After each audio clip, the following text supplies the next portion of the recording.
In a world crying out for a top 10 show,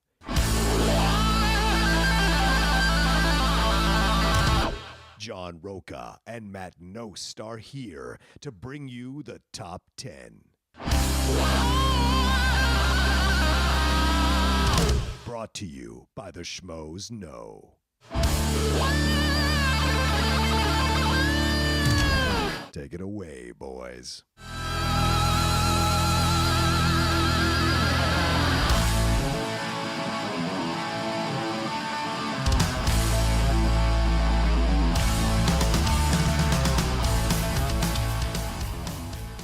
Welcome, everybody, to this week's episode of the Top 10 Show. I am John Roca. I am Matt Nost. And we are putting our best face on this episode because there's a lot going on with this episode. There's a lot of things to talk about, and there's a lot of things we're going to explore. Good spin. Because it's about... Good spin. Yeah, it's about best actors that we thought should have won, who were nominated, should have won over the actor that did win. And we're doing this because the Oscars are coming out here. I think it's this week that this episode drops? This weekend that the episode drops, okay. And well, the episode drops on Tuesday, but the Oscars, I think, are this following weekend, are they not? They're March 4th. Yeah. So the weekend that we're dropping this episode is the Oscars weekend. So that week is going to be the Oscars weekend. Welcome to the Oscars. And an unprofessional show. We are recording again live from the new Collider offices. This Collider hangar, I should call it Collider hangar. It's so big. I like that we've only done it twice here. We've chosen two completely different spots to try it in. Yeah. Let's see if we like this one better. They keep moving the couches around, so we just go where they move the couches. It can pin you down. Nope. And that beautiful voice you hear, because we were going to talk about Oscars, and Matt's like, who could we get? And I go, oh, I think I know the right person, if we can get her. And so... I reached out to the lovely Gray Drake from Rotten Tomatoes, and she is here to talk. Those of you who listened to her on Outlaw Nation, I'm sure you loved her talking about the Oscar nominations. And I was like, we got to bring her back, talk about this Oscars stuff.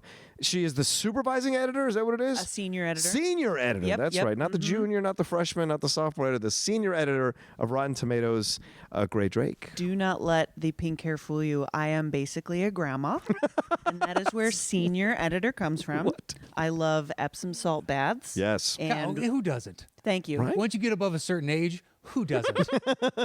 And so I would very much like to take this opportunity to say, yes, you can get Gray Drake whenever you want Gray Del, Drake. thank you. That's perfect. Wow. I was like super pumped because I loved our episode of Outlaw Nation. Oh, thanks, Gray. And I also really, really love a good top 10. Oh, For real. So yeah. I'm into it. This is like such a great wide open space I know. that we're in. It's a cool vibe. It is a cool vibe. Right? Yeah. I Very feel like chill. a plane is just going to land in here. That's like what the I'm saying. It Millennium feels like a Falcon. startup. Like there's an energy to it. There's a vibrancy. It's kind of nice. I like it. Sure. Yeah, I agree with you. There's a lot of energy in the room. That's for sure. A lot of stuff happening. Oh my moving God, around. look, it's Mark Ellis in the corner doing yoga class. Totally. That's totally. so cool. We had two other people playing football. I wish. How many American flags are on that bandana? That's what I want to know. Is it just one American flag, or is it a bunch of? Is it like a collage? What is that geometric pattern? Did you ever do that back in the day when you took geometry? You make a repeating pattern. Is it that? And Right. American flags? He's got choices. Yeah, boy. His channel is inner Lee Roth, and baby, he's going to be rocking it. Just high center kicks. That's a nice over there for downward yoga dog, time. Ellis. It's really good. Wow, he's so breathtaking. He is. I love when he posts videos on his Instagram about his workouts. Like nobody else I know posts videos about their workouts, but here's merely Mark Ellis posting videos of him with like kettlebells, doing box jumps. Yeah, I was gonna say. I feel like I've there's seen a the lot box of jump. Yeah. I feel like there's a lot of jumping. That's just the impression I'm left with. It's a weird obsession he has with himself about working out. Like I don't know anyone else who does that. Well, So but it's- also like people that post like that about workouts are generally either pursuing a very large weight loss goal, which Yes. Mark Ellis does not need to No, do, he's No, already no. accomplished. or number two, they are gigantic and also The Rock. oh yes. And he is neither one of those. no, he's not. And so it is peculiar, but I'm along for the ride. Would you say he is a schmo? You know what I mean? Just a I regular, mean, everyday schmo. I might say that. Just I might. seems apropos. But I will say, Ellis's ego is the size of the Rock because he really does believe in himself, and he's a positive There's guy. nothing wrong with that. And there's nothing wrong with that. That's what I'm Yeah. saying. So he may not look like the Rock, but he's got that driving desire to achieve like the Rock. I love and that's it. a positive. The Your other day- Shavasana needs work, Ellis. I just want to take him down a Apparently, peg. Ellis was asking why he hasn't been on the show, and you know what? Was he really? I say we count this as his guest episode. We talked about you for 2.5 minutes. It was like you were there in the room with us, man. You've been on the show. I love it. Done. It's a double booking, and we didn't even know it. That's right. That's right. This is gorgeous. When I reached out to Gray and I said, "Are you into doing this episode, top 10 best actor?"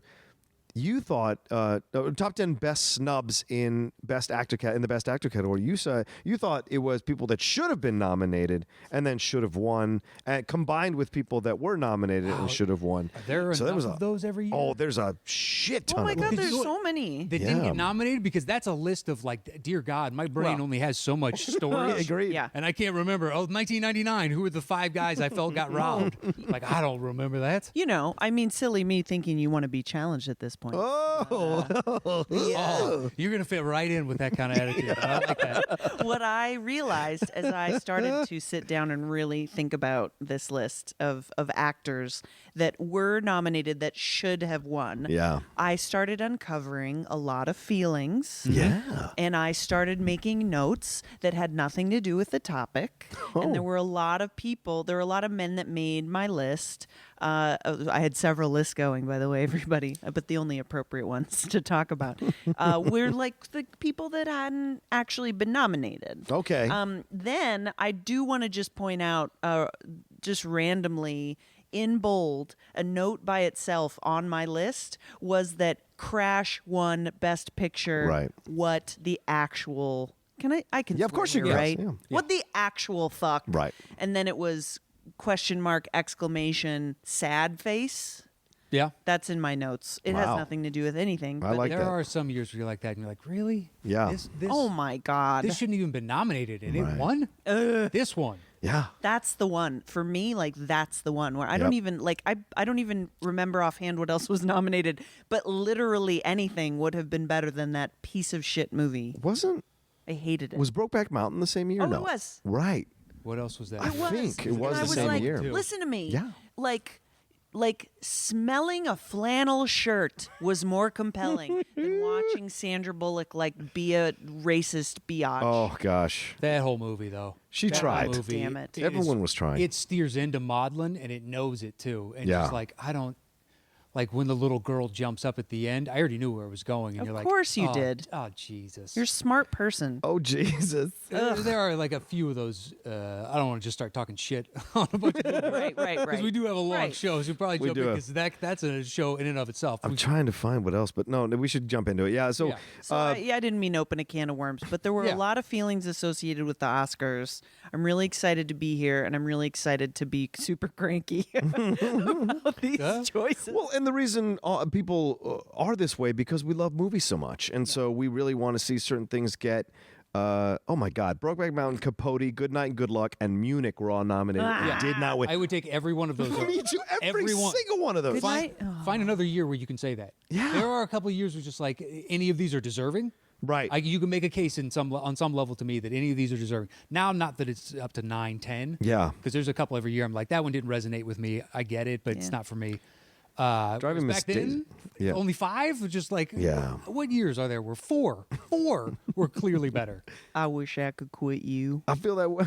Oh man, I rewatched. I came back to that movie Did and Brokeback and actually thoroughly enjoy it. Like I remember seeing it the first time. I was like, this is uncomfortable. I'm not sure about this. And Boy, then I mean, and it was like how many? 10 years ago? yeah, 13? 13 years ago. 13 yeah, years yeah, ago? yeah. Very interesting change that we've Yes. seen in the world The and Call Me by Your ourselves, Name is like so accepted. But that scene where he licks his finger and go right in, I was like, That's oh, we're the gonna first go time into it. Seeing that, it's like, oh, gee. Like, it just. That was out of nowhere. Hey, Jake, Yeah. a little spit, something, man. mean, come Fucking on, guy. be gentle here. Come on, That is guy. virgin territory, Nope, literally. they're cowboys, man. I don't care. I don't care how many steer you've roped. If you don't know that's coming, that's going to catch you off guard. You can't just ring somebody's doorbell like that, and they're like, "Oh, hey." That's a lot of branding. Yeah, They have that is, nothing else. Exactly. The other year I would. dude. That's way more appropriate than I thought when I started singing. I like that. Rolling. Yeah, it is. I think It works on a couple Driving levels. Miss Daisy is the other one. 1989. I think should not have won. You have Born on the 4th of July, Dead Poets Society, Field of Dreams, and My Left Foot. Jesus Christ. Almost considerably all four better than Driving Miss Man. Daisy. But then, So- like Driving Miss Daisy, like here's all I remember about Driving Miss Daisy is Yeah. that the entire score just seems like it's like boink da ding da doodle dee dee dee da dee boo. I don't even remember that. I just remember yes, Miss Daisy. Right. Yeah. Like, okay. I mean, it's a sweet movie, but it's not Sure. a best picture for God's sakes. God, I love Morgan Freeman so much. He didn't Yeah. win for that one. No, he did not. No. I don't think. But it's funny when I think about the movies that I watched back then, Mm-hmm. and then having been able to speak to these people in an Yeah. interview environment and having a professional relationship with them now. Yeah. And it's like, wow, man, like I've loved Morgan Freeman since I'm a kid. And then here I am like talking about getting drunk at the Salvador Dali Museum. Like, and he's laughing at me pointedly. I can't even tell you all who are listening. Like, you want to go into a wormhole and you find all the interviews Gray Drake has done. They are just a plethora of enjoyment. Like, you could spend hours enjoying her interviews because she's so distinct and unique and funny. Yeah. And she don't take no shit. And she gives shit more than she takes shit to these famous actors. And most people walk into a room to interview a famous actor and their knees are knocking. Like, you know, someone we know spends a lot of time researching before she goes into interview. Yeah. But Gray does the research, but because her mind works in such interesting ways, like her mind's like beautiful mind, so when she walks in there, she's like totally in control. It's great. They just today I was talking to David Oyelowo. Oh, yeah. Played Martin Luther King in Selma, and he is in Gringo coming up. And he had this cool belt on, and it said like Jesus loves you or whatever, and it had these rivets. It was cool. And I was like, man, I really like your belt. And he was like, oh, thanks. And I go, wow, I just realized that like I am directly looking at your ass. Like for reals, just like staring at your butt. And he looked at me and he was like, right, like how is that different from any other time that we Yeah. And I go, oh no, like you saw that? Because I mean, I'm not made of stone. I think I would assume he just assumes it. Yeah. Thank you. But Well, it's, at that point, God bless. your ego's got to be telling you, look, I'm the hottest fucking thing in this room. Yeah. And I know it. And I know everybody's checking me out and eye fucking me. He's got a just nice like, butt. except that he was in the room with Charlize Theron, and so You then gotta I lose every time. there you go. Oh, So yeah. it's like Time. humbling. But then I was there to bring him back up, and Yeah. that's what I do. Nice. Period. There you So, go. there you go. Charlize is a goddess. She's amazing. I wouldn't know what to Boy, say she to has her. a mouth on her too. She was like, yes, she does. "Woo!" I love it. I love it. Like when Charlize Theron says "fuck," I think it's like an angel gets its wings. You know? It's like amazing. I just love it, and she doesn't Yeah. do it that often. But she like, it's and Gringo in theaters March She jumps 9th. on- Yeah, there you go. Boom. Plug. There you go. Free plug. That's right. It's perfect. Well, Matt, let's get into it. Do you want to tell them how the show works? Yeah, once we set a topic, we all go our separate ways and create individual top 10 lists and show back up here. I do my bottom 5, John does his bottom 5, Gray does her bottom 5. Then we trade 3 apiece, then 1 apiece. Once we've revealed our personal top 10 list, we create the shows between the 3 of us. Boom. Done. And we got like 80 years of stuff to choose from, so Yeah. this is Oh my going to be God. interesting. A lot of those early years, the problem is I can't make qualitative analysis because I haven't seen all the Sure. movies that have been nominated. Right. There were certain Right, years of it's just course. like I've seen 2, and I will choose that one over that, but I don't know if that's even the best of these. Well, I don't think of geriatrics are our audience, so I don't think anybody from 1926 is like, Wings, man! You didn't choose the actor from Wings, man!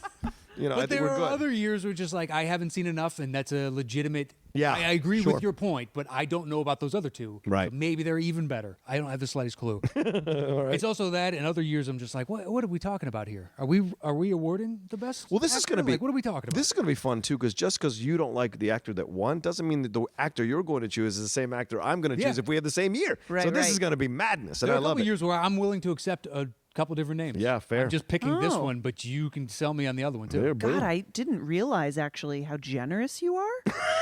Oh no, there are certain years. Yeah, he'll there are get- certain years. It doesn't happen often. He'll get hardcore though. All right, It let's will. jump it off. So 10 for me then is what was that 2011 Clooney and Descendants over Dujardin and the Artist. Oh wow. Okay. I specifically didn't put him on my list because I Oh. feel like people love hating on the Dujardin. artist. I walked out and I went, yeah, okay. Whereas Descendants, I was moved to practical tears. Once he realizes, basically what his life actually is, at least half of it, and the destruction that he does to him, and the choice that character has to make to push through to, I don't know, find some sort of positive in all this terrible, because it's not bad enough, his wife passes, but then everything he finds out about her afterwards, it's destructive. Yeah. It would take down lesser men, and to see him persevere and push through, that movie resonated to me 1,000%. And then I walked out of The Artist, and I was like, that was fun. Yeah. Like, I get it, Yeah. and people, the groundswell for it, because it's atypical from what gets released. You don't see that type of movie made all that much anymore. Plus, with the black and white, it's kind of a throwback-ish, so it brings up, rosier memories for some of the voters. I get it. Right. You're talking about the incredibly old white men Yes. that were voting who love to give awards to Hollywood about how great Hollywood is. Yeah. How it used to be. It Right. used to be even better. Now, these kids today, they don't make good movies. Right. It's I love all those black and white tones. Let's give him an award. I love when they were doing 266 movies per studio every year. It's ridiculous. Christmas. It was nuts. All right, what's your number 9? So number 9 then for me is this is a year where I would accept more than one. Okay. But 1996, Woody Harrelson, People versus Larry Flint over Jeffrey Rush. Wow. Oh, good one. In Damn. Really good one. I will take that every day of the week. I will fight you on that one to the death. I like Really? Shine. I but love Jeffrey Harrelson Rush and blew Shine. me away. I didn't know he had that gear. Oh. I mean, he was good. Basically, he was Woody. Yeah, for that. Cheers, He was yeah. just, Cheers. And I just thought it was a dumb kind of character actor-y.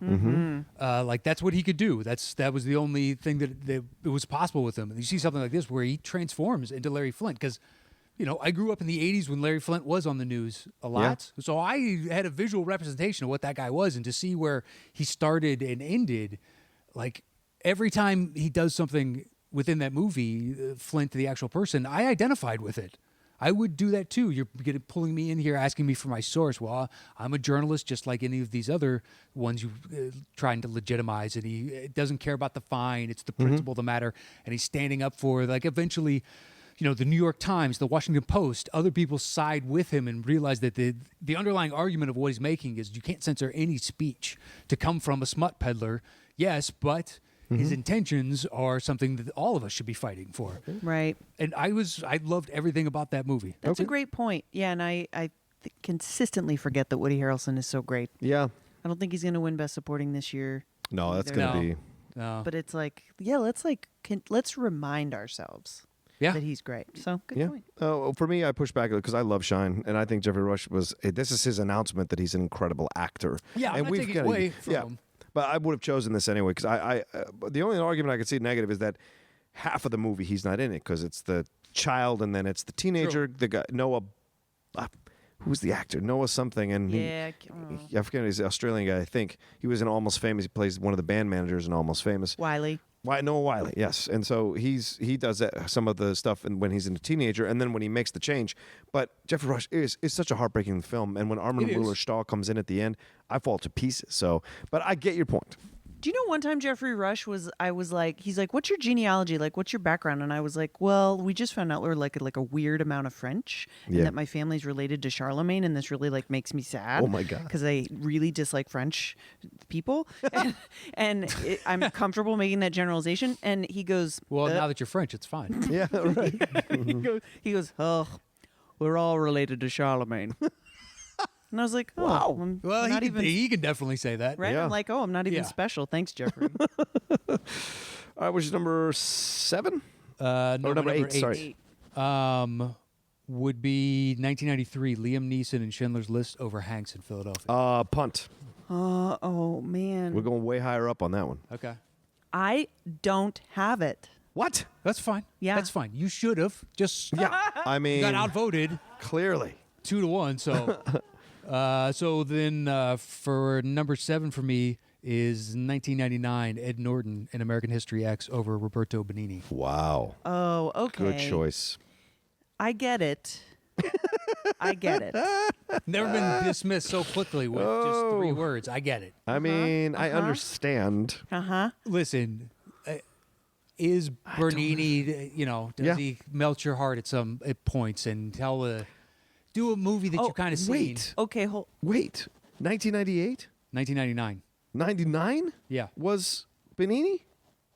Was it not? Life is Beautiful. Yes. Ed Norton Jr., American History X. I mean, I can break out my phone and look, but But Tom Hanks is that same year, isn't he? In Saving Private Ryan? yes. That's my choice. That's my number. Well, it's a little let's bit punt higher. then. Okay, we're punting. Because we're Sorry. nixing the one actor. Yes. So we'll talk about it there. We can All right. talk about our two loves. Okay. Yeah. And Did then, you? mix You don't that have there. it though. I don't have Okay. it. All right. Because you love him so much, that Italian Yeah, guy. Bernie. All right. Yeah, he was. Yeah, because I'm cultured. Oh, is that what you call Oh, it? Charlemagne. it Oh, is. pardon me. Yeah, thank you. I'm sorry. Merci. Once he started climbing over chairs at the award shows, I literally cannot go back and watch that movie Nope. without thinking of the monkey that I saw Yeah. in public Boy. in a tux. You know Someone- what? We really, as like a people, are so mean to actors. Oh, we are. That We're mean like to jump people. up and down on chairs. Oh yeah. Cruise. Yeah. Right? Those Anybody. two. Any extra amount of emotion, we're not happy with. Jeez. I don't know. Whereas if Robin Williams did it, I would find it endearing, I guess. Okay. Well, because he's a comedian. But I guess Yeah. Benigni's a comedian too. Bernini's Yeah. a comedic Yeah. actor. Did you ever watch his Pinocchio? No. No. So bloodletting. the first movie that I saw him in was Il Monstro, which is like it's yeah. right. And so I was like, oh, in the paper it says he's like the Italian Jim Carrey, and I would like to feel smarter. So I went to go see it, and I was like, wow, there's a whole world outside of Denver, Colorado. Yeah. And so I then when I saw Life is Beautiful after that, I was like, I'm cool with giving this dude Okay. an Oscar. Fair. Because like there are people doing great work outside of the US. Right. Weird. But yeah. So All right. That was your number 7? That was my 7. So Number 6. then my number 6 is 2000. Hanks and Castaway over Crow and Gladiator. How dare you? How dare you? That is not a besmirchment of Crow, because I think that's a year where you can sell me on either, but Yeah. Tom Hanks doesn't talk for 45 minutes, and it is riveting. Sure. It is utterly captivating. Give me another actor that can do that. Russell Crowe. Literally sit there and not say anything, and you're fine with it. No. Befriends an inanimate I agree. object, He's incredible. volleyball, and makes you Yeah. fall in love with it so much so that Yeah. when the volleyball and him part ways, I almost fucking crying. started crying Yeah. Yeah. for an inanimate object that we had all projected a personality onto. Tell me another actor that can make me do that. And it's Day still Lewis, maybe, but he doesn't have the compassion, I think, Yeah. to pull off what Hanks can do, the everyman aspect. Yeah, maybe Jimmy Stewart, because everyone asks. Maybe Yeah, yeah, that's maybe a good Jimmy Stewart. call. Maybe. Sure. Yeah. they're very similar. Living actor. Find me another living Yeah. actor that could do that, where I'm just like, wow, I care about you as an individual so much, Yeah. that I can just stare and watch you try and make fire. The most simple of primitive things. And then I would be that happy. Can you imagine that? Not having fire and be freezing cold. It's one of Yeah. the first things you have to do is stay dry and get fire Yeah. and shelter. I'd be And- dead. Oh, the palm fronds. I have made fire. fire. Yes, I would do this. You would start celebrating. There's nobody there. Fuck you all, stars, stars. I am shining light to you, just like you would celebrate. And that, Yeah. that to me is like, I'm sorry, but that's a Herculean task. And Yeah. the fact that he managed to pull that off, it's nothing against Crow. It's just I could probably put maybe somebody else in Crow's position. I don't Right. know because I haven't thought about it, but I can't figure out one for Hanks. Yeah. Yeah, certainly comparing the two movies, Castaway is very special It's unique. and unusual. Yeah. And whereas Gladiator, while a very good film, You've seen could it. have been done with another really good actor. I see that point absolutely. Clearly, you both a bunch of wimpy LA people. Gladiator is a very powerful film. It speaks to the emotional journey of a warrior. It is. A gladiator, so to speak. Well, what's more identifiable, that or a guy that through just the worst I know. happenstance of all time ends up marooned? The fact that people still make Wilson references in 2018 I is know. incredible. Yeah. So it's It's such a- a film that leaves an indelible mark. But- It's a Yeah. cultural moment. Yeah. And I think they didn't give it to him because he'd won twice already. And they were like, we can't keep giving it to him every year. Right. He's not Anthony Tom- Hopkins. He's been robbed thereafter, and then Yeah. Tom and Meryl, we know that they're like, Oh, Meryl. you know, Yeah. it's like, let's just ease up on all the awards. Their mantle is going to collapse. All right, so that was your 6? That was my 6. All Go right, for so my number 10 is from 1979, Al Pacino Oh. in and Justice for All over Dustin Hoffman in Kramer versus Kramer. Some of these choices are really by the razor-thin margin, but they're like, I just think what Pacino does in Justice for All is more powerful, more scary, and he goes on more of a journey about exploring the destruction of one of the institutions of his life, right? It isn't the divorce thing that's going on. With Dustin Hoffman, he's having the single dad. He's dealing with that, how to be a single dad. He has that scene where he slaps Meryl Streep. Like, it's kind of a nutty film to watch now in retrospect. But I felt like what Pacino was doing, although he's talking about the dissolution of a marriage, he's talking about the dissolution of society. And so there was more weight that I thought Pacino brought to that situation. And at the end, when he realizes that there is no way out of this situation and Forsyth is going to kind of win in the situation, it's even more heartbreaking. And at that time, we were just turning that corner away from Vietnam. Star Wars had come out, Jaws had come out, people were still feeling good about the world. And then you see this film come out in 1979, it kind of makes you question the government again. And it's God. It's been that way ever since, man. We've never recovered as a country from Watergate, and I don't think we ever will. Well, and then you turn around and disco dies. Yeah. Right? Perfect. I think we're all fine with that decision. No. How dare you? Euthanasia sometimes is the humane thing to do. It is. It's unfortunate, but Is that on your list? Is that on your list, Al Pacino? No. Okay. Not that one. Oh, interesting. yeah, there are others. Yeah, there are Yeah, others. All right. so. So my number 9 is from 2014, Michael Keaton and Birdman over Eddie Redmayne in The Theory of Everything. That is called a punt. Cool. Great. Oh. That is called a punt. So I have 2014, but I think that it was the 25th. It's the same. I think my years might have been. Okay. It's the year that I put down the year that the award was given in. Oh. So it meant the year before. Yeah. Right. So I missed you just by 1 year. There's a website you can go to where you can see that. Is it Oscars? It's called RottenTomatoes.com. Anything on the Oh no, internet. you don't want to go to Rotten Tomatoes for that. It's called 7 keystrokes in Google. Return Boy. thousands of websites. Thousands. Either that or you have some inside knowledge that we don't know on what's technically correct, and Yeah. we're the assholes. Certainly Well, possible. I'll give you that one. Of course you will. That's the better outcome for you. This is a controversial one, my number 8, 1976. Robert De Niro in Taxi Driver over Peter Finch in Network. Yeah, I know. Yeah, I don't know about that one. Oh, that to me, I think. I don't know about that one. Peter Finch is great and he's Yeah. fun and R.I.P. and all that. But All that. What De Niro does in Taxi Driver, man, I rewatched that for the cinephiles, and man, you forget the journey that De Niro is going on and bringing to life what we will now see every killer through the prison. We'll see almost every killer through is this Travis Bickle thing, like the way he does the voiceover in the narration. He's talking about the streets and all the dirt, and then the clumsiness of the way he dates Sybil Shepherd, who's this beautiful angel, and then when he fully commits, goes all, and you see the descent into lunacy for him, whereas Finch's descent into lunacy is from like a place of privilege because he's an anchor. What you have is a taxi driver, former Marine, out of Vietnam, dealing with what the world had become. Deeply mentally ill. Deeply mentally ill, but also a country he had gone to defend. And so it's all of that mixed, and you see his journey is so powerful. And then by the end, he kind of gets resolution, which is so weird. So I just love what he did in the film more than Peter Finch does. You know what's interesting is that the two big moments come out of both of the films. That you're talking to me. Good point. So that pops up in films a lot. But also, I'm mad as hell, and I'm not going to take it anymore. Right. So parallel in that way. Yeah, that's true. Very. And I will fist fight a motherfucker that says that Network didn't deserve to win an award, by the way. Right. Well, Any award. Please don't hit me. So sleep with one eye open. Okay. It's been a while since I heard motherfucker. I like that. That sparked back to I used to say that for shits and giggles every once again. Like, Right. this motherfucker right over here. She old school. Yeah, I like it. So my number 7 is one that I didn't catch when you were talking about it, Matt. I'm sorry. 2011. I agree with you that Jean Dujardin should not have won, but my choice is Gary Oldman in Tinker Tailor Soldier Spy. Oh, I that's thought a about year where that I'm one. like, you could tell me on either of these. Yeah. I made a choice here. Thought about that. His incredibly quiet performance is the whole reason I own that movie. Like, because everything without him in the scenes are kind of like very, very British. Yeah. But his journey through the movie, and he takes you through the whole thing, is just so interesting. And I've never seen Gary, who I grew up watching in Sid and Nancy and Romeo's Bleeding and these True weird Romance and- True Romance, right? Professional, these really nutty, crazy characters. To see him play so reserved and kind of you can throw you off thinking he's not doing anything, but there's so much internal life that he's doing as a spy. As I imagine Robert Mueller's doing this in the investigation with Trump. He's just like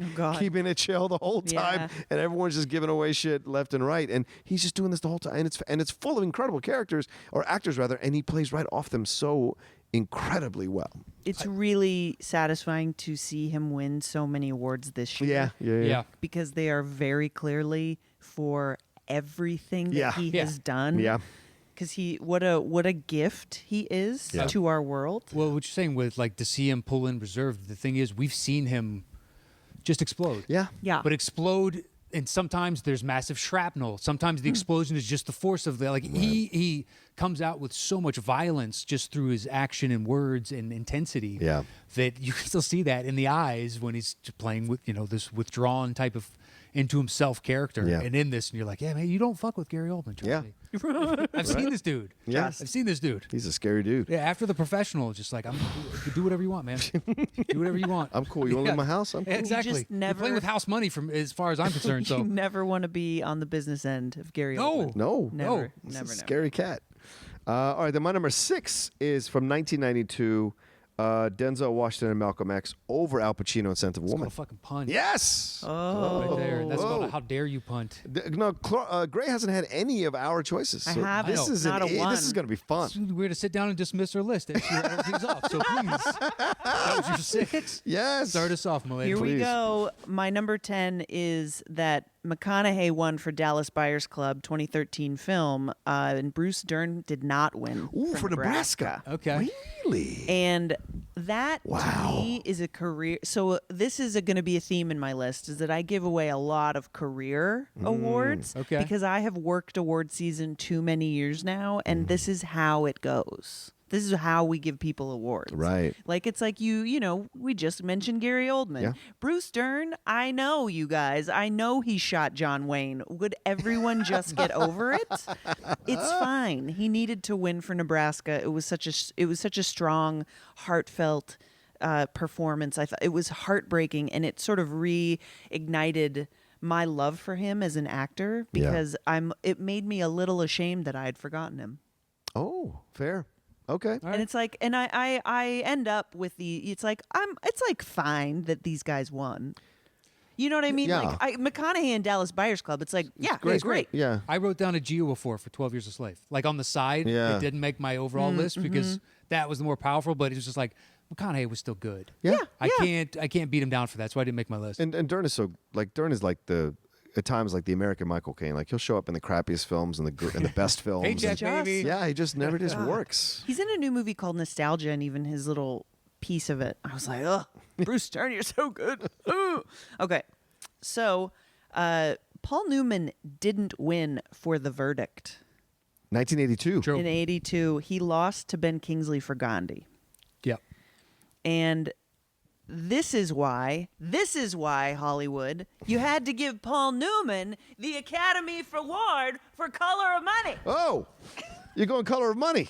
So, because you didn't give it to him for movies like The Verdict or other movies, So, who are you saying? I'm saying that he should have won for The Verdict because... Oh, you are saying that. Over I Gandhi. am. over Ben Kingsley and Gandhi. Yeah. Because again, okay, Ben Kingsley's in Gandhi. I get it. 3 hours. Yeah. of It's a Gandhi. great movie. Yes, Yeah, it it's is. 3 hours of great. Yeah, it's great. But it's Paul friggin' Newman. And so The Verdict kills me. That movie slays me because Paul Newman, especially because of who he carries with him in his filmography, he's like this is our Butch and Sundance. You know what I Right. mean? Yeah. Like he's so vibrant, he's so strong, and when he plays this broke down, sad shell of a man Yeah, he's in The pathetic. Verdict, it's really an amazing. It's a great reminder that he's an amazing actor. Yeah, and The Verdict is such a powerful film that people who are Paul Newman fans need to go watch it because he does these things every once in a while because he's such an ingenue. He plays these kind of he's a character actor in an ingenue's body, right? He likes to play these characters that are deeper and uglier and grittier. Even if you watch HUD, there's this really kind of ugly part to him, and all this kind of. In a lot of his roles, he has this kind of stuff to it that he touches on. But in The Verdict, he's a desperate ambulance chasing lawyer. That's the thing. And alcoholic. Alcoholic, You right? open on him playing pinball and drinking beer at yes. 9 a.m. or something. Yeah. And you're like, okay, this character, Right. he's got his shit together. You know, that's Right. always a good sign. Very similarly to Three Billboards, within just the very beginning of that movie, I Yeah. was like, I know what this is going to be about. Yeah. And it's not that it's predictable. There are surprises to be experienced within the story, but it does such a great job of setting it up. Yeah. Oh yeah. That it was, I was like, oh my God, you didn't win for that? Because again, okay, Gandhi, I get it. Ben Kingsley. I mean, I can't agree with you because Gandhi, I love him in Gandhi, but okay. Yeah, okay. All right. So I realized with great dismay, Yeah. Steve McQueen never won an Oscar and was nominated once for The Sand Pebbles. Oh. I have He- not seen it. You know what? Full disclosure, neither has Gray Drake. Oh, wow. But he lost to Paul Scofield in A Man for All Seasons. Boo! Steve McQueen didn't win an Oscar? Because, I mean, if he's not going to get nominated for something like The Great Escape, which was Right. a few years earlier, Right. then, like, let's just give it to him for something called The Sand Pebbles. Okay. This one was, I definitely was like, I'm going to be bold and just pick something I haven't seen and say that he should have won an Academy Award for it. Well, you're the one that's got to I'm- stand by it. So if somebody's really Yeah. I'm at hated Gray Sand Drake Pebbles, on Twitter. I doubt it though. I don't think many people are going to fight you on that one. I don't, because it's, you know. Anybody that would doesn't have Twitter, so you're fine. Yeah. Yeah. Phew. Yeah. So my number 7 is Standing Up for the Baby Goose, when Ryan Gosling was nominated for Half Nelson, Oh. and this is a tough position to defend because the winner that year is someone who I also greatly love, Forrest Whitaker for Last King of Scotland. Yeah. In a performance that was like palpable in its terror, really strong. There still was like Ryan Gosling was truly amazing in Half Nelson, and so early in, I don't know, do we want to call it modern Baby Goose? Like, he's been working for a long time. He's been in stuff, but that was kind of like how he burst onto the scene for me. And in that first role, I was like, man, this is the dude that I want to acknowledge, because it's a small, powerful film, Right. really emotionally resonant. He's done that a few times. Like Lars and the Real Girl. Yeah. God, oh, I so know. great in that. Couldn't believe how much I enjoyed that at the end, and I was like, "That's a strange concept. It's like Kaufman-esque concept." Yeah. Yeah, and he pulls it off. Yeah. God, and it's so weird. He's a weird person, He and I is. love the choices that he makes. Look at the other Mouseketeers. Yeah. So Yeah. Brittany shaved her head and went bananas at one point. Yeah. Yeah. And Christina, I don't even know who she is. After 20 years of being in my life, Yeah. I have a sense of the others. She's an enigma to me. I don't have the slightest clue. She's, I believe she's a genie in a bottle. Oh, boom. But you got to rub her the right Boom. way. Yeah. No. And that's a Think- specific. I don't know how many people have that code. Right. So Not sure. And so so Standing Up for the Baby Goose felt really good. Nice. But then my number 6 is that, man, Oh, boy. in '89, for movies released in '88, I have just figured out. Dustin Hoffman won for Rain Man when Gene Hackman was in Mississippi Burning. Wow. And you're taking Hackman. You're taking Hackman and You're Burning? taking Hackman. Over Yeah. that Dustin equation. Hoffman? in Mississippi Burning? Yeah. What? Hoffman is. What? I believed that was a real person. Hoffman, like, it. So Defend your choice, Drake. Yeah. to me, Hackman in Burning is like that's so. Although the movie itself, I only remember in broad strokes. He's the one. Like, Yeah. Well, so, without a doubt. And so the What, him and nomination, Willem Dafoe. Is Willem Dafoe, yeah. and the nomination to me, I'm like, this is the one that you should have chosen, especially the movie with it, all of those the themes that are still disturbingly relevant today, right? Hoffman in Rain Man, I don't know how well it aged, Yeah. honestly. And I'm interested in going when I looked at this year, I want to go back to it because I think part of, without taking anything away from a performance that he obviously was researched and took great care with, I wonder now how it's aged.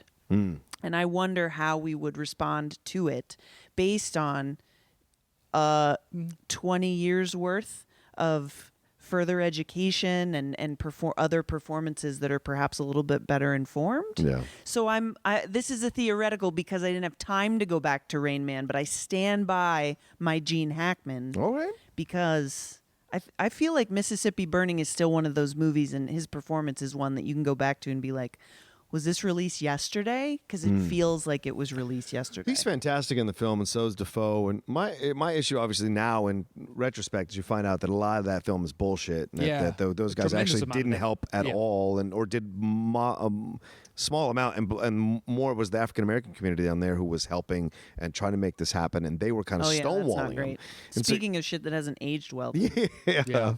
But Brad Dourif is great, and Frances McDormand is great in the movie, and isn't that funny that it's like another McDormand yeah, thing? it feels like Three Billboards, that film too, forgot a she little was bit. in that, yeah, yeah. yeah. That film is something I watched over and over and over again because I love their performance. Like when Hackman flips out on Defoe and Defoe swings him around and pulls the gun on him, and he goes up to God, I forget that actor's name. He's in Veep. He says to him, "Do you think he was going to do it?" Oh yeah. Oh, he was going to shoot you. Absolutely. And you're just like, wow. So both of these people really are very strong in their beliefs. One is by the book. One is a little more street smart. Yeah. And so when they come together and like kind of compromise in their tactics, you can't defeat that team. It's incredible. So yeah. That was my six. That was your six? That was All right. my six. So my 5 is the punt from you, John, earlier, Oh, which okay. is Keaton and Redmayne. Yeah. Just Oh yeah, astonishingly ridiculous. to me. Yeah, I know. boy, and also this was one of my notes that year Jake Gyllenhaal for Nightcrawler not nominated. Not I know. nominated, right? And that one. I'll take that hurts. over Redmayne. I know that hurts. Yeah. That hurts.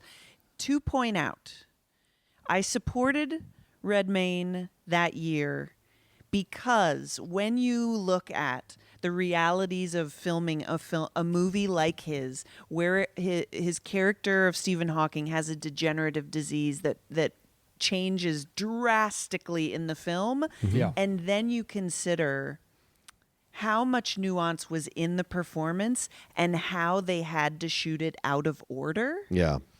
it became a whole different animal for me because going from one version to the other, like maybe within the same day, felt impossible. And the fact that the final product was cohesive and did show a consistency, I was like, wow, how do you keep track? Yeah. How do you keep track of your physical work?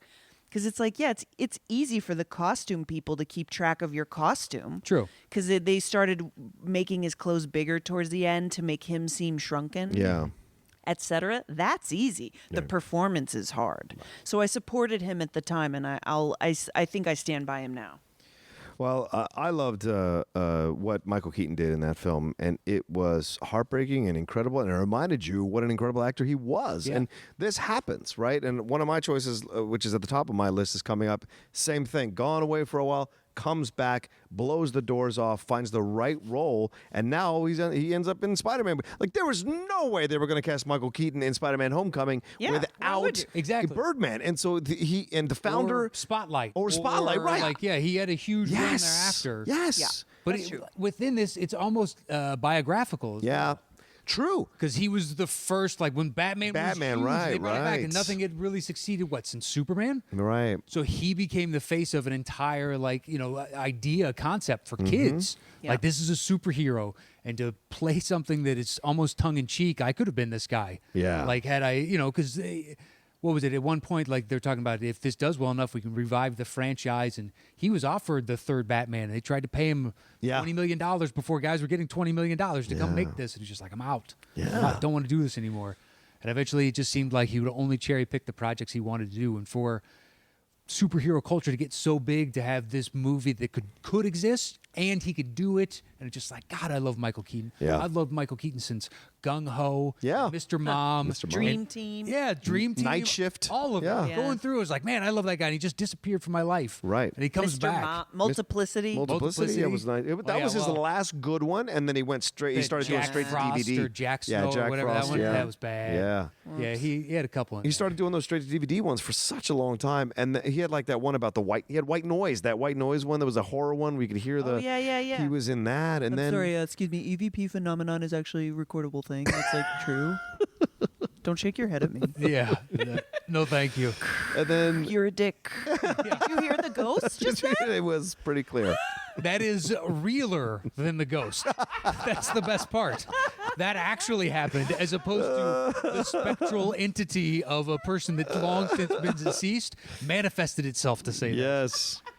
But anyway, ghosts are real. That's Yeah, fine. there it is. There it is. But then he did this Game 6 film, and I think that's where he kind of started to get back into people's eyes. Because people kind of like that Game 6, the Boston Red Sox, when he was in that, where he was stuck in a taxi, and he couldn't get to the game. So the whole film is him stuck in the taxi. I Can't haven't get to even the seen. game. I don't even know what Really? that is. I remember when it came yeah. out, but I haven't seen it either. Yeah, it's a good little film, yeah. Wow. It was during that 2004 time where the Yankees, where the Red Sox came back and beat the Yankees. I think that was the year. I love all that like self-reflexive people do, movies stuff.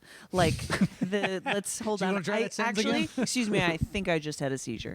It's the The ghost got in there, troubled your mind a little. I love it when actors participate in self-reflexive films like Birdman. Oh, yeah. Obviously Michael Keaton was great, Yeah. but another one that comes up for me is JCVD. Yes! Same It's thing. excellent. Oh, Yeah. my That movie was God. excellent. Yeah. When he just goes above. Yes. They action as it's Jesus. occurring and Amazing. literally breaks the fourth wall, and then it Yeah. descends back, and you're writing the story. Jesus. It's like, this Amazing. is brilliant. Amazing. You realize that motherfucker can act. He can act. It's crazy. He was just never really asked to before. It was funny. just, I remember. you're going to play your twin. Okay. Everyone's telling me how great this was, and I resisted it. I was like, because I watched every one of his films in the theaters until The Quest. Then I was like, okay, we're done here. But like, there was something, and I was scared to watch the thing, and I wouldn't enjoy it as much. And I've been watching it, I'm like, okay, it's cool. And then he starts to rise up, and I'm like, what the fuck is happening here? Holy shit. And then he starts to cry, starts with his mom and his parents. Dead into camera. I watched that on my laptop. I watched dude. a streaming copy of it. Literally, it was like eye contact, man. That dude was 12 Yeah. inches from my eyes, and it was just, and then just sends back into the action. And now you're like rooting for him. Like, kick those dudes' asses. Yes. Yep. You know, it's almost like a family member or something. Yeah. Like, Yeah. do it. It's the meta thing. That movie's Amazing. good. Oh, that was your number 5? That was my 5. Okay, what's your 4? My number 4 is 1999, Russell Crowe in The Insider over Spacey in American Beauty. Wow. Oh my God. I hate American Beauty. Wow. You? I hate American Beauty. Do you also hate like plastic bags getting picked up by the wind? I walked out and I was like, that was one of the most pretentious piece of shit movies I've seen in my entire life, and it still is in the ballpark of top 5. Whoa. That movie can suck my dick. I hate there it everything is. about it. There's a bunch of great actors, and I understand like his performance if I cared about the movie, but I hated the characters, I hated the arcs, I wanted bad things for all these people because I didn't like a single one in it. So that year, I will take any actor in it, and Crowe's is my favorite performance that Wow. year. Wow. Because I mean, The Insider is great. Yes. Do you, remind Mina Suvari is the chick Yes. in American Beauty. Yeah, and Annette Bening is his wife. Yep. Chris Cooper, the neighbor. Annette Bening is really where it's at, I think, in that movie. yeah. Maybe Chris Cooper. it's me. he's Maybe. also great, but I am not. I find myself questioning like my thoughts on Mina Suvari because I always thought that she was like the tits when I was younger. Sure. And then I rewatched American Pie recently. And I was like, oh wait, is she terrible? Yeah. She's bad in a cast that's mediocre. Yeah. Jesus. It's just they're all young kids. They're new to Yeah, acting in yeah. front of. I'm not taking it, but she Right. doesn't stand out. Well, even Right. even what she's doing in American Beauty, she's playing the sex pot. And Yeah, so right. there's not a lot asked of the person who's Yeah, playing the yeah, sex yeah, pot. it's She has the one moment where she reveals herself to, I think, Spacey, but there's not much more It's there. a flat, So, passive yeah, role. yeah. Certainly. I think Wes Bentley has a lot going. I thought Thora Birch did a Dude. nice job in that film Oh too. my God, So, yeah. I was Yeah. so obsessed with Wes Bentley about forever. I'm coming into the king. The Whereas- king. You're the king. Crow in The Insider is it Jeffrey man. Wigand Yeah. playing like a whistleblower against big tobacco. Of course, we knew it caused cancer, and to see the tension of what it really meant to be that guy, because you never really thought about it. You're just like, of course, this came out. There's always whistleblowers, at least since I've been, a kid transitioning into adulthood. That's been a thing, whistleblowing. You never really think about the real world consequences of doing all those things. And it also is one of those associations that really changes as you age too. Yeah. Because I watched that movie really differently because of those things. Now what I associate with danger is so different. It's like, now I have something to lose. Right. When I was younger, I really felt like, oh man, that looks super dangerous. And now I'm like, wow, like someone breaks into your house, someone hurts your family. The bullet in the mailbox. Yeah. Exactly. Just It's going out like- and seeing that's one of the That's it. best forms of terror I've ever seen, because now Yeah. you're looking around like, you motherfuckers, like I will destroy you. Yep. Who are you? Why are you doing? Stop doing this Right. kind of thing. Yeah. Well, it's like Untouchables. Nitty drives up and goes, nice house.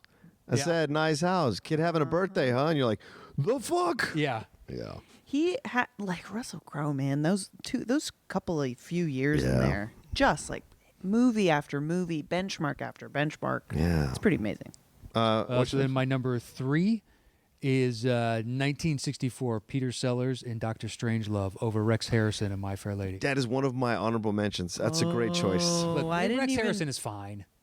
Is fine. Not in retrospect, it isn't. Yeah, I agree. Whereas Peter He's Sellers, very misogynist. Yeah. Peter Sellers, it was practically the entire cast. Yeah. In an amazing movie. I mean, to me, when I look back on it, it's him and George C. Scott, and that is the Yeah. entire movie to me. Those are the George two. C. He's But great. he brings to life. Is it 3 or 4 characters that he has in that Yeah. movie? Well, yeah, because he's the president. He's the He's the British guy, and then he's the German dude who's doing the fucking bombs. Yeah, the scientist that we stole. Right. Stops himself from doing the salute. I think there's only 3 of them because Okay. he's the president. He's the British dude with Sterling Hayden. Yeah, the lieutenant general basically trying to be prim and proper, stiff Yes, upper lip. the whole time. Just to have, but I mean, to be able to play all these different Yeah, parts, they're yeah. all unique, they're interesting, they carry the film, and it's a great. It's like a Catch-22 before there was a movie Oh, yeah. Catch-22 Yeah, kind sure. of send up of the military and the absurdity of war and these guys making decisions that can affect the outcomes of millions of lives. Yep. Guys, he never won. Yeah. It's No. crazy. What? Yeah. I think there's so eventually many. people just started thinking like Pink Panther, Clouseau, and that's all he could do. Oh, Right. you know what? Those people. I wasn't alive at that time. Yeah, because so I don't know. being there came after the Pink Panther movies. Yeah. Being Yeah. there is when he. Yeah. That's the one, right? Snobs. Pink Panther's funny. Pink Panther's is funny. It's Yeah. it's funny. He's it's like, great. it's fine, but then you look at the other stuff, and it's like, guys, we're still no very few actors have been able to accomplish what he Right. has. Yeah, that's And successfully. So and especially in multiple roles, it's not Otherwise, it's like Eddie Murphy in Coming to America. Like, Oh man. there's a guy that's playing 3-4 different distinct, entertaining, great roles for the film, and it's not him and Norbert He's so. or Norbit or whatever People Yeah. don't love. Don't memorize it. It's fine. People don't love that film enough, man. Eddie is incredible in that film, man. That's an Are you actor. kidding me? That's The barber shop? Yeah, you. It's amazing. It is. Playing two of the He's three. He's playing completely 3 of the different. characters in Yes. 6 characters, and you believe it. It's amazing. Oh man, you ain't met no Dr. Martin Luther I King. did. I love it. So that was your number 3. Yeah, so that was, it's just like in that, My Fair Lady is one of those you see because it's like, it's a movie, a cinema classic. Right, and You're Audrey like, Hepburn, Okay, yeah. sure. Whereas Strange Love, I thoroughly enjoy. Yeah. I've now watched it like every 5-6 years or something. I'm like, you know what, I'm going to watch that again. Yep. And do you have a different response each time? As I get older, yeah, because I think I find better parts of the humor that I may have missed. Yeah. Like as I progress and you mature and look at it through a different, vantage point or lens. The mark of a truly great, complex film. Yeah. Yeah, a director that paid attention to detail and a comedy. What else did Kubrick do comedically? Yeah. And to do this. I don't know. Barry Lyndon is pretty hilarious. Oh Jesus. That's the one thing in his oeuvre that I fucking hate. I Really? fucking hate Barry Lyndon. God, I'm so fascinated by it. Oh, it's like watching paint dry. I was like, oh. It's like, wow, this like really was lit by candles. Okay. Yeah. Wow. It's a technically beautiful film, but I could give a shit about Ryan O'Neal and what he's doing and what he's going through. Yeah. And it's 3 hours long. And I'm like, no. Anyway, that's my That was anger my with 3. it. So what okay, you got? so then my number 5 is I think a punt from you earlier, 1998, Tom Hanks in Saving Private Ryan over Roberto Benigni in Life is Beautiful.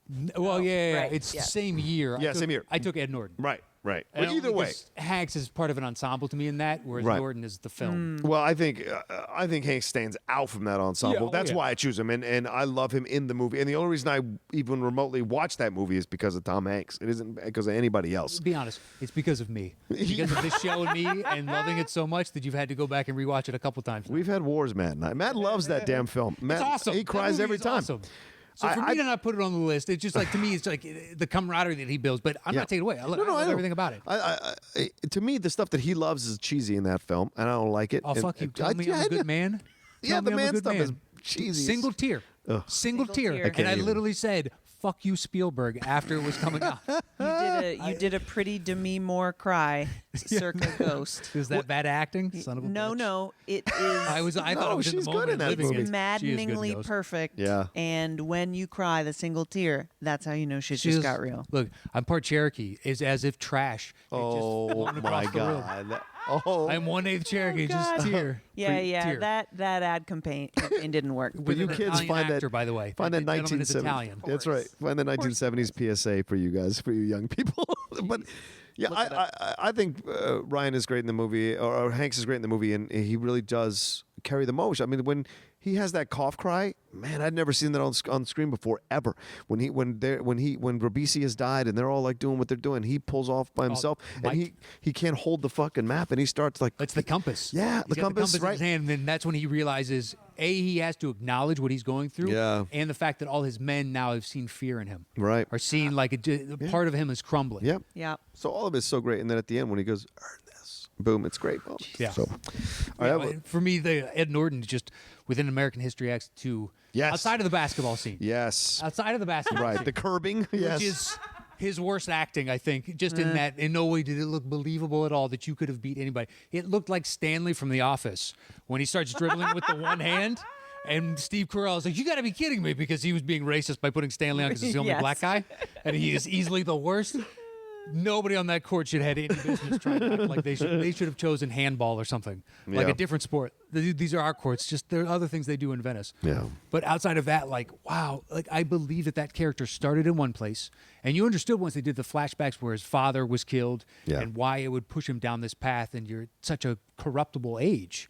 And for what is that gentleman's name? The elder actor that plays it. Stacey Keach. Thank you. Yeah. Yay! When he swoops in, and Stacey Keach always has an like undertone of he could be a scumbag. Yeah. It's just part of the characters he's able to pull off. It's nothing against the man because he's an excellent actor. Right. But you understand why he just gets corrupted, and then seeing the hypocrisy within jail and how he comes back and tries to rectify the damage that he's done. Just blown away. But Hanks is awesome too. Yeah. But we both agree Bernini, no dice. Yeah. No Ah, dice. come on. You crazy meatballs. There it is. Now we're gonna get sanctions. Listen, I've Now been to we're Italy. gonna- Nobody called me a meatball. while I was there. I don't remember that. Not to your face. Hey, how's my meatball? Hey. Looking at American Meatball. All right, so then my number 4 is from 2002, Daniel Day-Lewis in Gangs of New York over Adrian Brody in The Pianist. Oh, wow. Yeah. Really? Yeah. You're going to go against showy Daniel Day-Lewis that uses Wait. the words cunny juice? No, wait. He didn't win. Wait. Brody won. Oh. Yes. That's why it's on my list. Obviously, I blocked that out of my Yeah, brain. I don't have that one written down. Brody won for Yeah, The he did. Pianist. I don't remember. Up Remember he got up there and he kissed That's when he Halle kissed Berry? Halle Yeah. Berry. Yeah. Who else was he nominated with that year? That was like the last fun. Daniel Day-Lewis. I don't know if you know off the top of your head. I don't. Hold on. But What for year me, was that? 2002. I got like 2-3 lists, you know? Oh my God, Mark. Not Look at really. I it. just started writing down before we narrowed down this topic. All right. I have through best supporting, like I have Oh, actress as well, wow. and best supporting actor, and then I Yikes. texted you. I was like, this thing's getting kind of long. Oh, my God. Well, let me say so with Dead Air. Daniel Day-Lewis is fantastic in Gangs of New York. He's the only reason to go back and watch that movie because I'm not a big. It's one of Scorsese's worst films, in my opinion. But he is incredible in it. Yeah, I put Nichol- down- Oh, I'm sorry, go Nicolas ahead. Cage adaptation. That's my honorable mention. Oh, Jack Nicholson about Schmidt, Adrian Brody the pianist, Michael Caine Quiet American, and then Daniel Day-Lewis. I'm not a Quiet Michael American Caine. fan, but the other. Michael Caine has won. He actually like showed up a lot in my research of like, oh man, Michael Caine won again. It's like, damn it. So I'm fine that him Right. not winning. That movie was okay. Cage adaptation. He's That was incredible in that. Ooh, That to me, if you're going to make a case for, Yeah. that would be my choice. Well, I just think people still quote Daniel Day-Lewis. Oh, There's yeah. a powerful performance. When he's touching the knife to his glass eye. I mean, all of it is just incredible. Right. And the movie would have no redeeming value if he wasn't in it, in my opinion. And he's just so, like, it's just such an interesting character because he could slide into caricature so easily because he's talking like this all the time. Yeah. But you buy it because there is a ruthlessness and evilness to him, yet he has this weird kind of fucked up narcissistic moral code about shit. The fact that he saved Liam Neeson's stuff, and the fact that he has these, when he finds out that this dude's like DiCaprio's his son, he has this kind of toe down with the guy. It's just there's so much involved. And when he messes, like he throws his power around when he needs to, and then he still plays around with losing his power, but he's a beast. He's an animal that is made to dress up in clothes, but would probably not wear clothes if he didn't have to. He's feral. Yeah, he's feral. He's a feral human being. Because when he gets shot, when they try to assassinate him in the theater, and he gets up and he's like, you're just like, holy shit. Right. Yeah. So he's just an animal, And so I really love that. And anything could happen at any moment. I just think that's an incredible accomplishment as an actor to do. 100%. All right, so then my number 3, I think maybe it was a punt. I don't know. Anthony Hopkins in Remains of the Day from 1993 over Tom Hanks in Philadelphia. Jiminy Christmas, you with the Tom Hanks. I've just, love him. 93. Okay, I had Neeson. You had Neeson for Schindler. Schindler's. over Philadelphia. Interesting. Just because Okay. I can't believe Liam Neeson didn't win. I know. For Schindler. Right? I'd give Hanks for Castaway because that to me is, whereas Philadelphia, just like, listen, we are in the movie business living in Los Angeles. Yes. A movie that early on about AIDS and about the acceptance of individuals with it, however they got it, was something that this entire town was going to get behind. That was like, as long as Tom Hanks is as good as Tom Hanks is, he's pretty much locked this up. So I'm not taking it's a hell of a performance, but for me, Liam Neeson in that, at the end, it kills me every time with just this pin. I could have gotten, I think it's 3 more people, he says, with this pin, or maybe it's 1 more person, I'm not sure. But you believe that the transformation of that character just went from this narcissistic, failed businessman with a terrible marriage, and he's out womanizing and spending money he doesn't have, to ultimately like understanding what is truly important in this life after having gone through and subjected people to, once he realizes he's part of a terrible system that is destroying lives. Yeah. That to me, just that performance is really difficult to do. Oh, I think it's 92. I'm sorry, 92. Right? Is it 92? I got 93 written down. Okay. I might be wrong. Okay. Maybe you and Gray have the inside scoop on dates. I'm screwing it up. I thought it was 93 as well, but I'm looking at 93 now. Oh, so maybe that. Oh no, it's 93. Right, because it was given out in 94. Yeah. That's my. 'cause That's that's sorry. what Yeah, you happened can't look is- at release. Yeah, You have to look yeah. at this is My big mistake. 76th annual. Yeah. And then it's I this, was looking at the Academy Awards site, which gives the year that they gave the award, Right. knowing that the movie is the year before. And so I was like, oops, So confusing. that's not my strong But suit. listen, I don't think Tom Hanks was there yet to get the Oscar for Philadelphia. That's why I was surprised they gave it to him. Matt and I have talked. It's not my favorite film, so I don't get why people love it so much. But Oh, I like like it. That- when he does the aria, I was like, hey, you're acting. You're not actually living the character. You're acting. So I didn't think he was quite there yet. And then he got there like incredibly well throughout the rest Yeah, of his yeah. career. But I think he was just on the precipice of understanding how to be a really powerful, dramatic actor. And I thought what Hopkins did in Remains of the Day was heartbreaking. It is an incredible tightrope that he walks of this man who's so reserved, piece by piece. The walls he had built up around his life fall apart because Emma Thompson comes into his life and just messes him up from beginning. And his father dying, and then the changing of who's in charge of the estate where he's the butler at. Then this whole idea of falling in love with and being unable to tell her, and her putting herself on a plate for him, saying, "All I need you to do is say it," and he can't do it. Like there's a moment where she touches his hand and he moves it away because he cannot allow himself to do it because it is the destruction of his world. If he falls in love with this woman, it violates the codes, and also he would have to probably stop being a butler. And then when he realizes it, he spends all this time trying to get to her, and it's too fucking late. And I'm like, God damn, it's such a great fucking film. And it's not something you expected from Hopkins. And it's like, what, a year after Silence of the Lambs? It's a masterclass in reserved acting. And as an emotional guy like me, I really appreciate men who are able to play those parts because I probably can't. And so to watch that ability and to not lose the public's attention and not be boring is incredible. And Yeah. he's so good in that movie. All right, that's my stupid diatribe. What I'm do you sorry, got next? Clark. I'm spellbound. It makes me want to rewatch it because it's been so long since I've seen it. Oh, it's one of my favorites. All right, so we're up to Clark's. I'm sorry, Gray's 5. Gray's 5. What in the world happened in 1940 Oh, 40. Oh, when the great James Stewart won for Philadelphia Story Yes. over Charlie Chaplin in The Great Dictator? wow. How did that happen? Shots I fired. understand we love Jimmy Stewart That's how it happened. as a culture. I get it. That's how it happened. So yeah. And the spirits are angry, and they're going to send a message here in a minute. I think using EVP because the Philadelphia Story it's a landmark film, but to me because of the year 1940, The Great Dictator was so culturally relevant Yeah. and such a bold statement. Still is. And Yep. still is. And so it's Sadly been a long so. time, but I first learned about it in film school and was like, wow. Because when you consider how much Charlie Chaplin had to lose at that point by participating in something like this in such a tumultuous time, like the war wasn't going to be over for another 5 years. And the movie itself is like, it's almost not even about the movie itself. It's about making the movie. And it's also about, even though he's great in it, he's amazing in it. Yeah. It's also about how he never won anything else. And he never, so this is another one of mine that's kind of like a career moment where I started to look into it and I was like, he won some bullshit Oscar in the 70s for Yeah. a score that he produced for Limelight, and he did it 20 It's years honorary, earlier yeah. and it just never been seen in the US. And then it's all just nonsense. It's nonsense. And it made me think about like, how can I find The Great Dictator again now that I don't have my UT library with me? Because I think that's definitely the pick that year. Sure. Fuck you, Respect. 1941. Respect.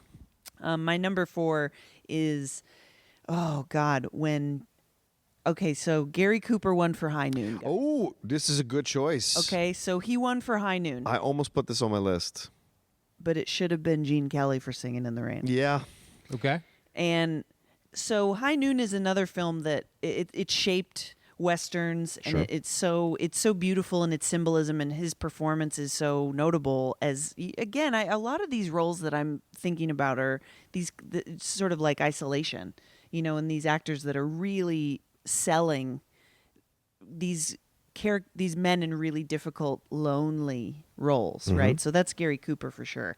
So that's great and all.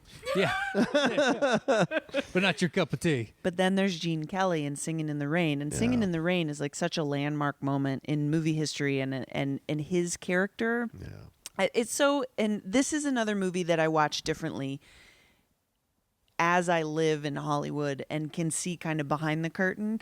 And so moments of him really freaked out as movies are changing around him, again with so much to lose. Yeah. It gives such an enormous grounding to a stupid ass musical.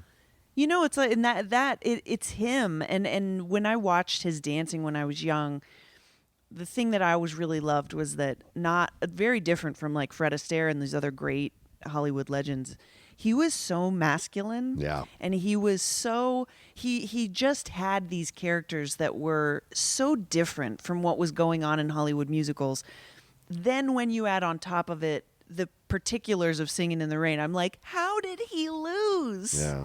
But I should have looked at the other nominees because that must have been a tough year.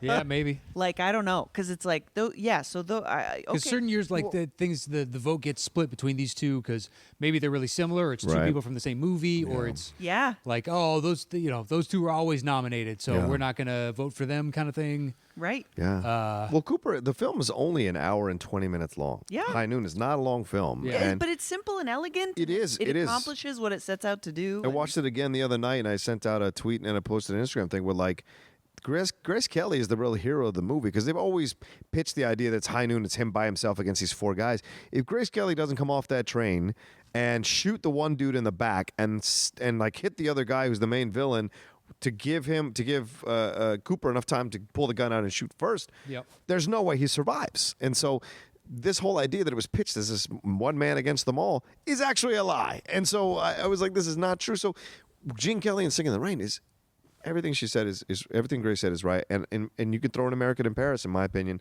because that 16-minute ballet, It's you want to talk about that 45-minute like thing for Castaway, that 16-minute ballet is just as powerful as the 45 minutes of no conversation because there's no words. It's just dance. And he's conveying everything that's happening in that whole movie. And amazing. Kelly is the reason I got into musicals because as a kid, Astaire wasn't for me. Yeah. I was a burly kid, and Yeah, so it's an and then I acquired see this taste. guy who's got these shoulders and this powerful dancing, and you're just like, Exactly. this is what I'm into. So yeah, I've always been a fan of his.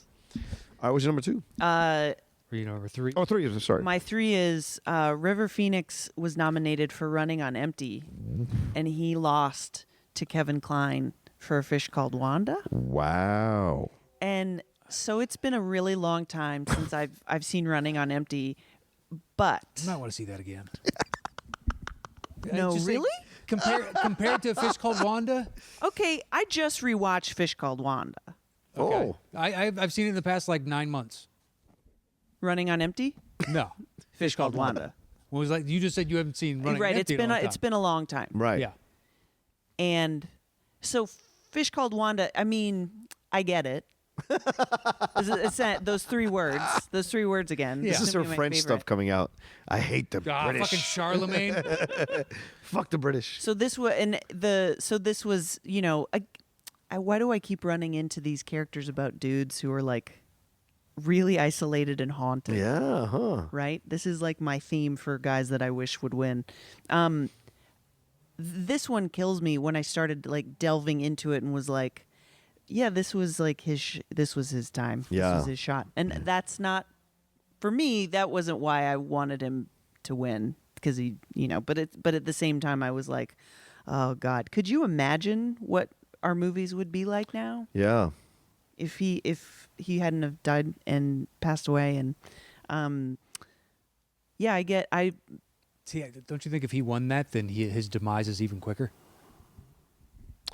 Maybe at the time. He's prone to his Interesting. demons, so now Like the Heath entire Ledger. world now is he's unlocked. won. Yeah. Interesting. Does that, and then okay, it's it's the Viper Room, but it's a year sooner. Yeah. It's one of those movies that I remembered watching, and now I have to go back, especially because the look on your face. Really? My memory of it is not that strong in that I have very little attachment to it.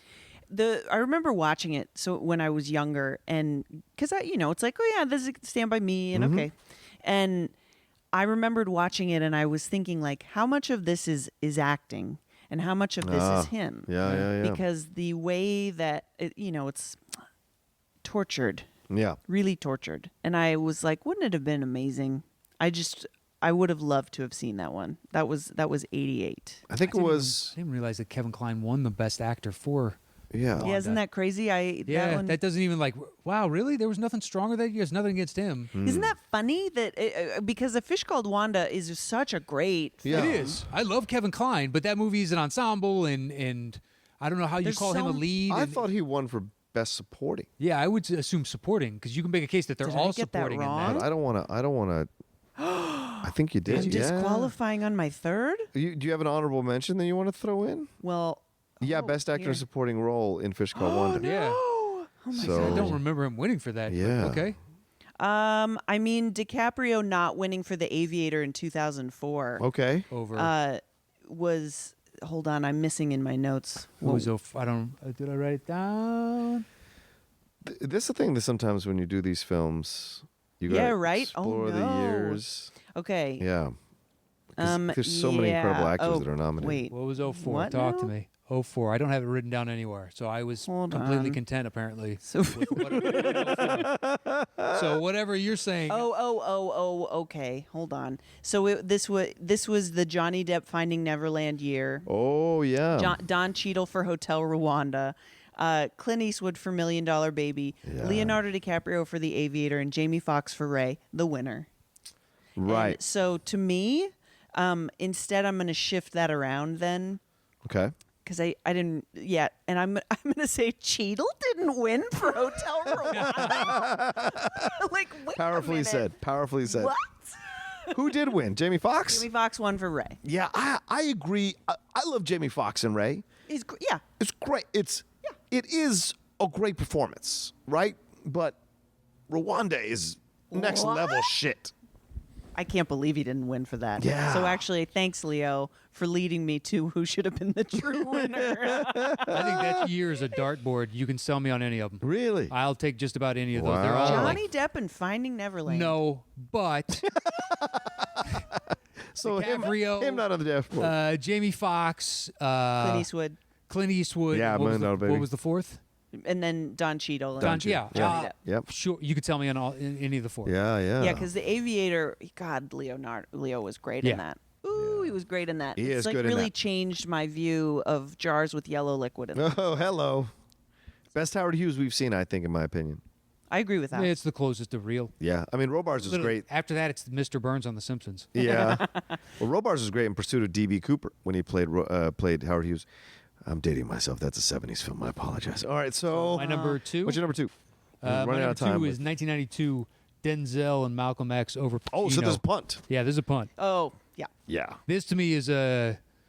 We're giving this to Pacino. Why exactly? Yeah. This isn't a make up we owe you one situation. Yeah. So why are we giving this to Pacino? I wasn't in Hollywood at the time. I don't know what the groundswell was, but when you look back at this, you're like, listen, he's a caricature now. And when Because of that movie. Because of this movie. Yes. Now, when you do the hoo-ah and Yes. all that crap, you're making fun of Al Pacino from this movie, and he wins an Oscar for it.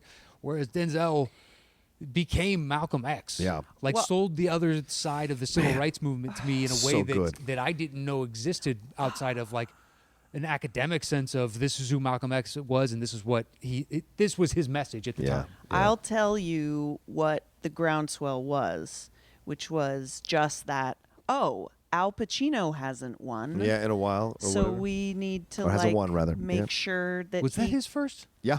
and Oh. and so that's all it was. That's- 100%. For some reason, I that's all thought it he had was. one before that. So in my head, it was always, he already has one. Why are we doing this, guys? Did he win for Godfather? I don't think he won for Godfather. So I think no, this is he first film. protested. He protested on the first one. Right. and then hold, but Yeah, we hold the phones. We'll hold the phone. Exactly. We'll hold the phones on your second question. Oh, okay. Yeah. And there's Yeah. got to be like Dog Day Afternoon. No. Serpico, no. Yeah, he's only won once, and that's Scent of a Woman. Oh, That's- okay. That's what Madness. the groundswell was. But Well, I'll- then that kind of invalidates. Then I guess I understand. But Jesus, Yeah. really, when you compare those apples and oranges, well, sure. And that was very interesting. That was an interesting time in my life because that's when Malcolm X was also around the same time that I saw Do the Right Thing, Oh, which yeah. was a few Okay. years old by then. Yeah. And so the thing that my biggest takeaway from Do the Right Thing is similar to what I came away with Malcolm X, which is, people that have incredibly different approaches to accomplishing a goal can still join together Yep. and work together. And so even though if I read about Malcolm X and I'm really which Denzel Washington made me read about Malcolm X. it educated me. Right. As a white guy that grew up around white people Yeah. in areas that resembled nowhere that he lived for the most part, you don't understand what that experience is like until it's shown to you. Yeah. Yeah. And when you see it, you're like, look, I kind of side with Malcolm as opposed to Dr. King because you get punched in the mouth Yeah. for centuries. I don't know how you keep turning. I don't have cheeks left, my friend. Right. I'm out. Yeah. I got nothing. It's just like I kind of understand everything that he is saying. And his frustration at society in general Absolutely. makes perfect logical sense. Yeah. Yep. Listen, I'm more of a MLK person myself, but Well, I'm saying Yeah. having never known like that's what it was like. Well, the most interesting thing about the film, and if you read the book too, I mean, this idea that he was at first militant, and I still have a CD of Malcolm X speech. I became a hardcore Malcolm X follower and fan during this time because I'd read Alex Haley's book, and then you watch the movie, and then you watch the documentary they did on him. If you haven't seen the documentary on Malcolm X that PBS did, it's incredible. And I think it's on the special edition of the Malcolm X Blu-ray. And you get to understand he started out militant in this way because he was part of the Elijah Muhammad and about the black Muslims. But and he was preaching against white people that idea, like to defend yourself at any means necessary, use guns if you're getting attacked. But then he came back to put everybody back together, and he changed his approach after he left because he was disillusioned by what Elijah Muhammad was doing, sleeping with these young girls, being pregnant, and he realized I can't go.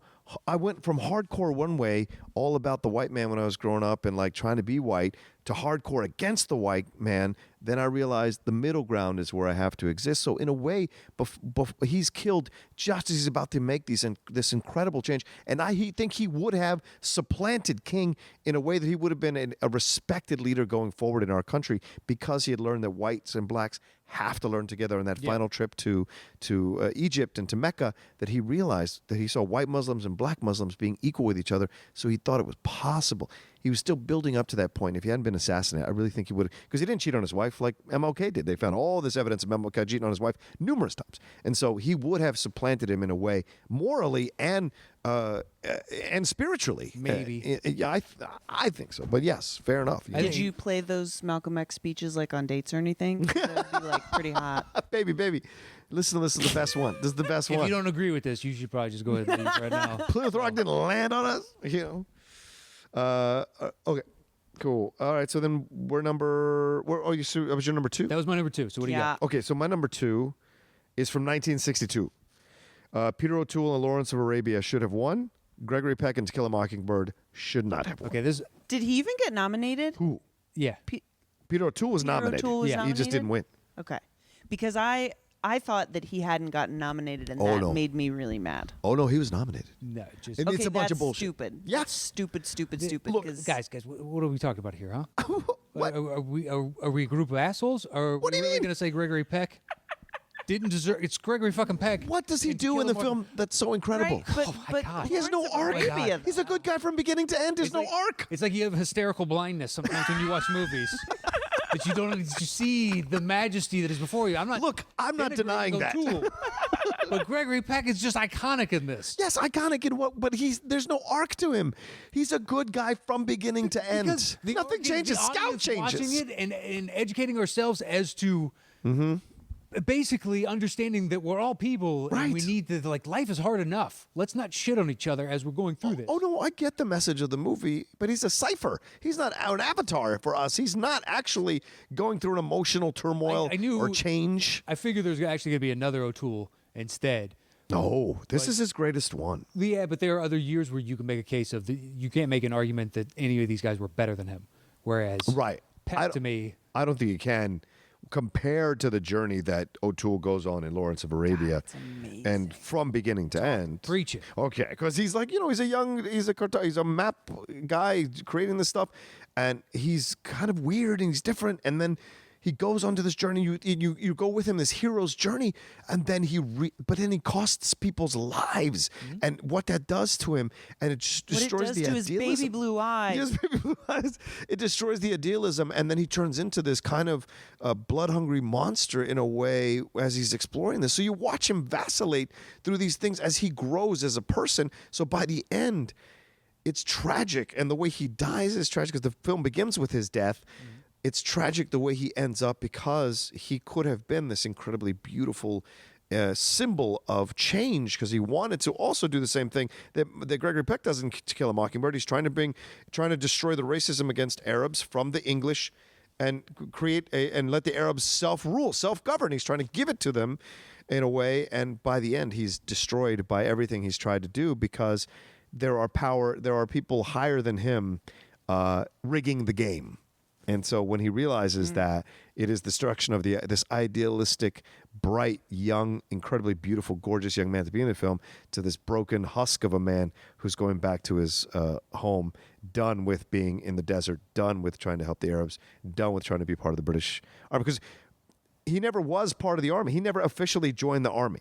They recruited him into the army in real life. He never joined there, did no basic nothing. They put him in. So it's just I just think he goes on a more emotional, powerful journey than Gregory Peck. That's my in 70 millimeter too. yeah. God damn. All right, what's your got number two? 2? Number 2 is okay. So we've danced around this one. Art Carney won for Harry and Tonto over Al Pacino Yes. That's in my number one. Godfather Part 2. That's Fair, my number one. Fair. What? Look, literally anybody else in that category that year. Anybody else. Anybody else? Art Carney is fine. He seems like a actually genuinely nice person, and I Yeah. would like to hang out with him. I wish I Well, had not anymore, known the but man. yes. I know. He seems like a genuinely good person. A good egg. Every other actor in that, especially Pacino, deserve that fucking hit. Jack Nicholson in Chinatown. Yeah. You tell me Art Carney Oh, and Harry and yeah. Tonto is better? No. That is an affront. I don't know what you guys were thinking. Yeah. This is bad. I think at some point they have to stop giving these lifetime Oscars and parading as best actor Oscars. They should just give them lifetime achievement awards and stop already with this. But Carney Because you wasn't even a corrupt huge the. movie actor, though. But I know. But this because he'd given people years of entertainment with The Honeymooners and multiple other things. Like I loved him in Going in Style. You ever see that the original one with don't George think so. Burns and him in it's- Strasbourg? At least pretty it's great. great. And so he had this run of '70s films where he was highlighted, and it culminated in Harry Tonto and him winning for Harry and Tonto, which is insane. I agree. I don't know why I don't have it on my list, so I agree with you. Insane. It's ridiculous. I mean, you think Pacino. of what Pacino does in that movie. One of my all-time favorite movies. Yes. And then you stack it up against. Look, go watching Harry and Tonto. It's fine. It's fine. You watch it and you're like, old man makes a journey across. House apartment gets demolished and he gets kicked out and he's traveling around the country with his cat, and that's the movie, guys. That's the fucking movie. You've nailed it. Yeah, it is. Honestly, That's a I log line. wish I had the energy to try and sell it because I don't even know what the pitch is Yeah. to executives to go, Oscar bait, guys. We got to produce this. This is going to be buku box office for us. Yeah. Against Al Pacino in one of the best movies of all time.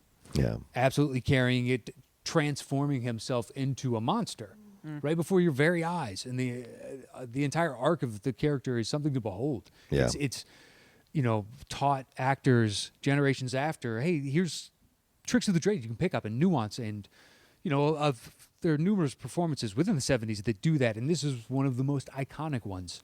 And Art Carney wins because he talks to his cat. And, that's Yeah. I don't disagree. the whole thing. We're still talking about Pacino and Godfather Part 2. Yeah. Yeah. Still. Ain't It's nobody never talking going to about go Harry. away from me. It's like, what? Okay.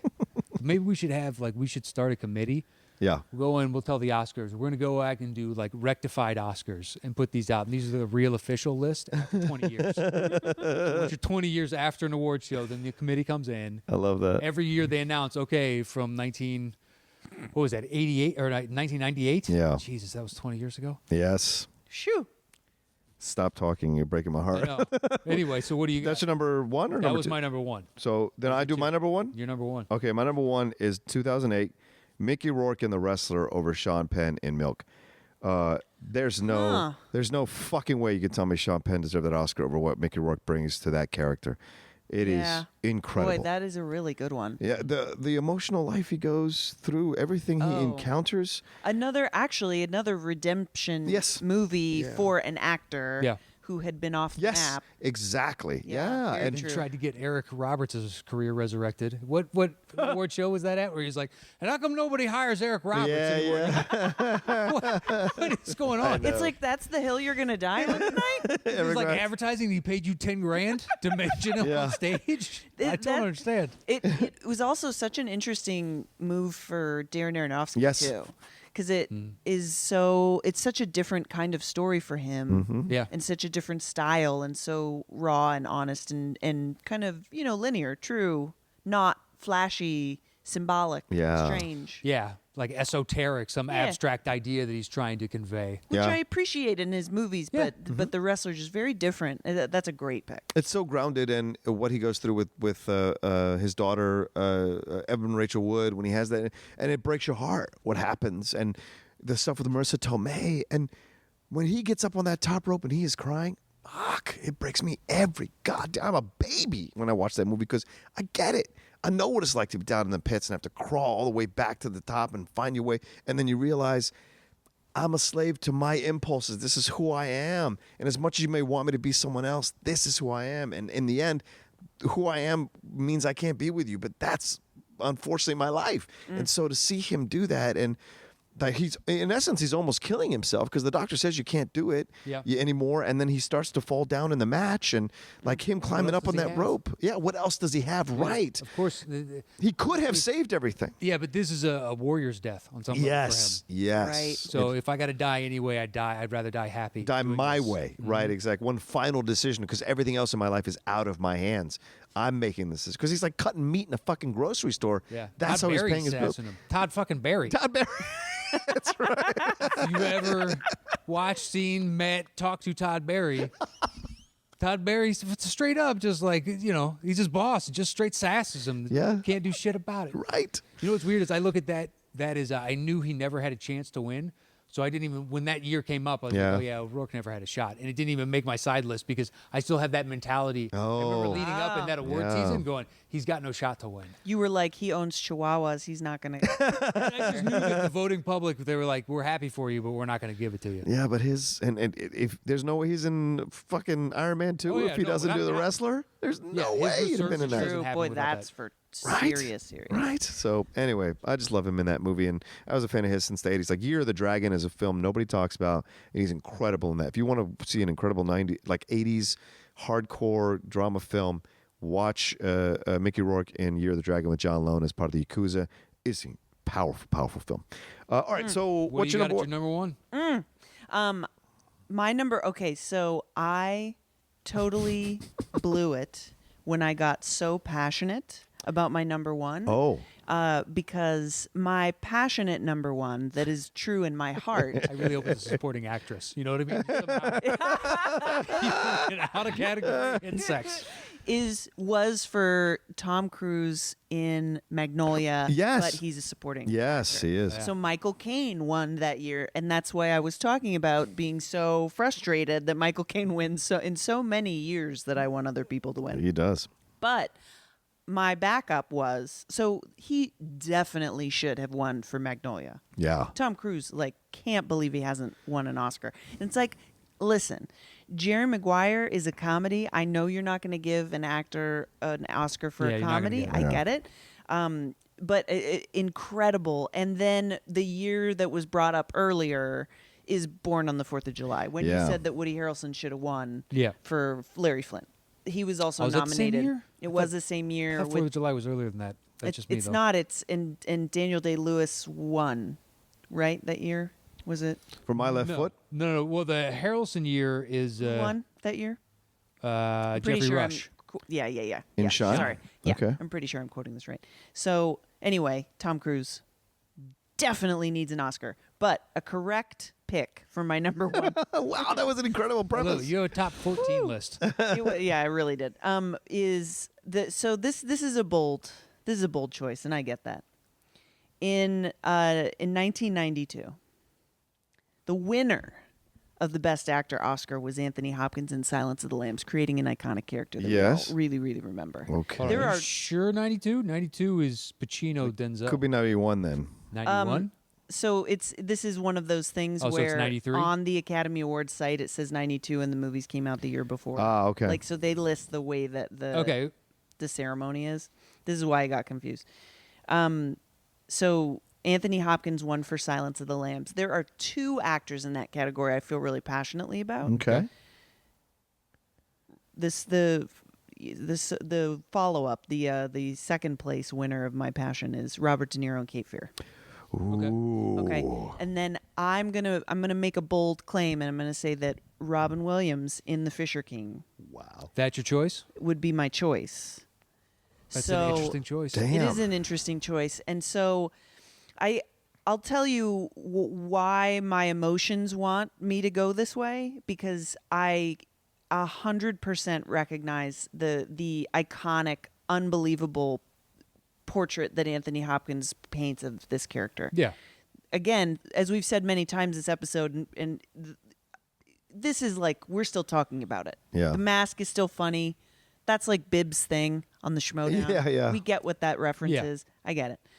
But Robin Williams as this homeless character in The Fisher King, that was like a time in my life when I didn't understand a lot of stuff. Yeah. And so watching watching his portrayal of that character and all the nuance that went along with it and all of the care, I feel is adjacent to what Dustin Hoffman brought to Rain Man. Like I think that those are similar moments. Sure.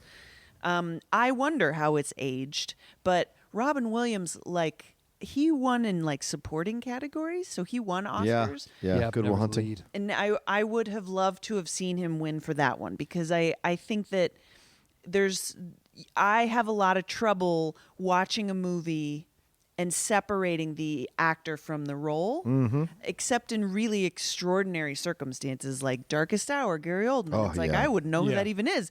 But the trust that Robin Williams brought in my life, like, into that role, really turned the tide on basically every big issue in that movie, and the way that I responded to it, Yeah. and the way that it planted in my brain. And so, while I can't say that his character is iconic like Yeah. Hannibal Lecter, Right. I know for me, the shock waves of that role have rippled through my life in a way that is very memorable. Wow. You can make the case because Hopkins is only on screen for. It's Yeah. honestly, it is a. It's like 16 minutes or I was something about to like say that. 19 minutes Yeah, or 19 something minutes, yeah. ridiculous. Yeah, Where he true. gets a full blown Best Actor Yeah. for that. Whereas, wow, that really seems to define supporting. Yeah. And this Yeah. is Jodie Foster's movie then at that point, but Yeah. Yeah. So I mean, thank you for that, because I mean, I get like, I could feel it in my cockles. That's awesome. Just talking about it. It's a very memorable moment in my life. It's incredible film. He's incredible in that film. Yeah. I mean, that And like, his reaction to the what happens to, like, when he has to relive it, and I know. Amanda Plummer is fantastic in that, bringing him through the journey, and of And, course like, Jeff Bridges. how? Yeah, what a script that was. Yeah. Woof. yeah. Why can't Gilliam do that anymore? That's a great Terry Gilliam film. It really is. Yeah, but his pocket of like making really strong films. I know. I think it's really small. That's what breaks my heart about it. 'cause- I like He's such an aspects of a bunch of his interesting- movies. but Yeah.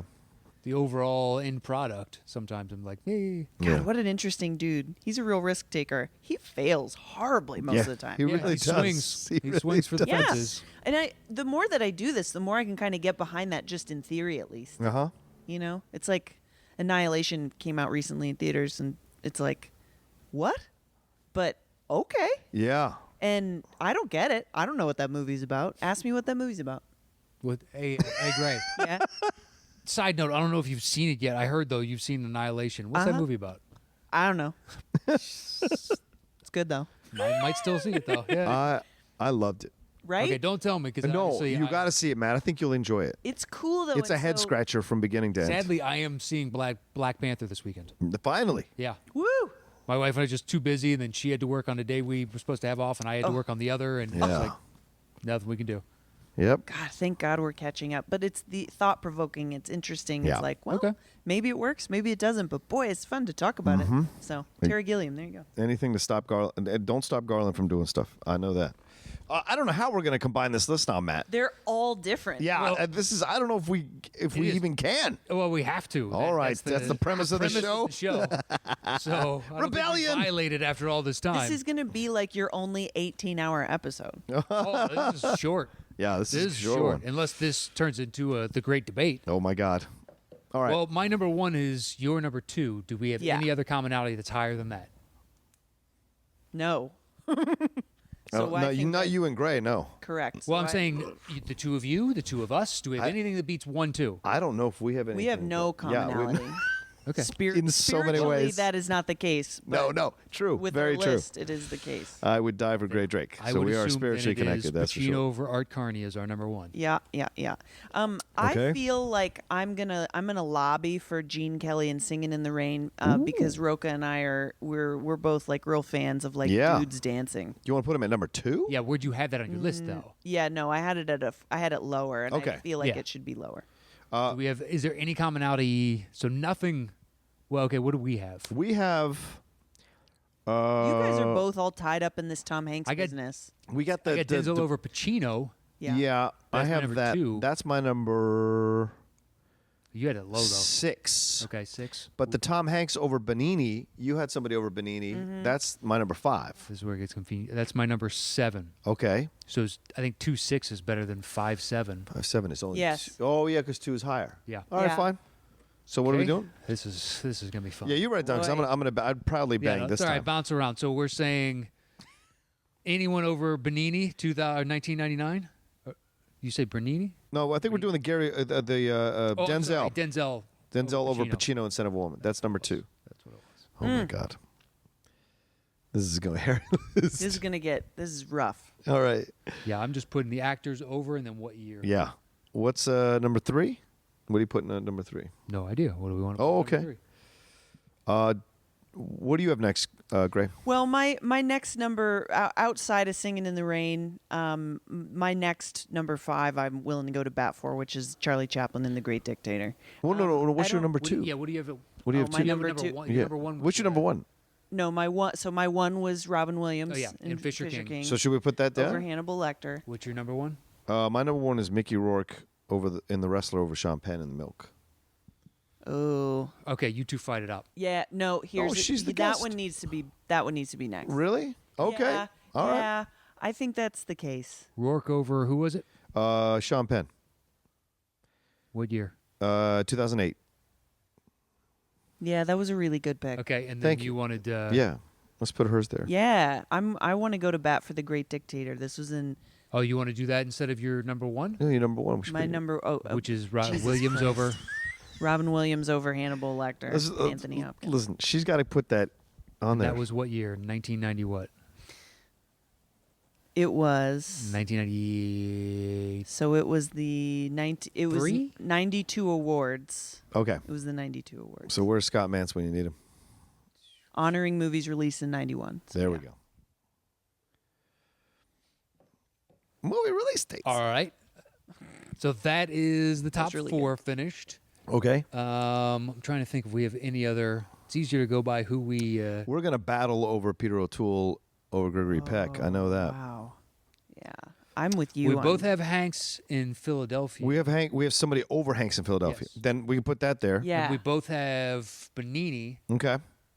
I have Norton over Benigni at number 7. Where do Right. you have what over Benigni? I have Tom Hanks over Benigni at number 5.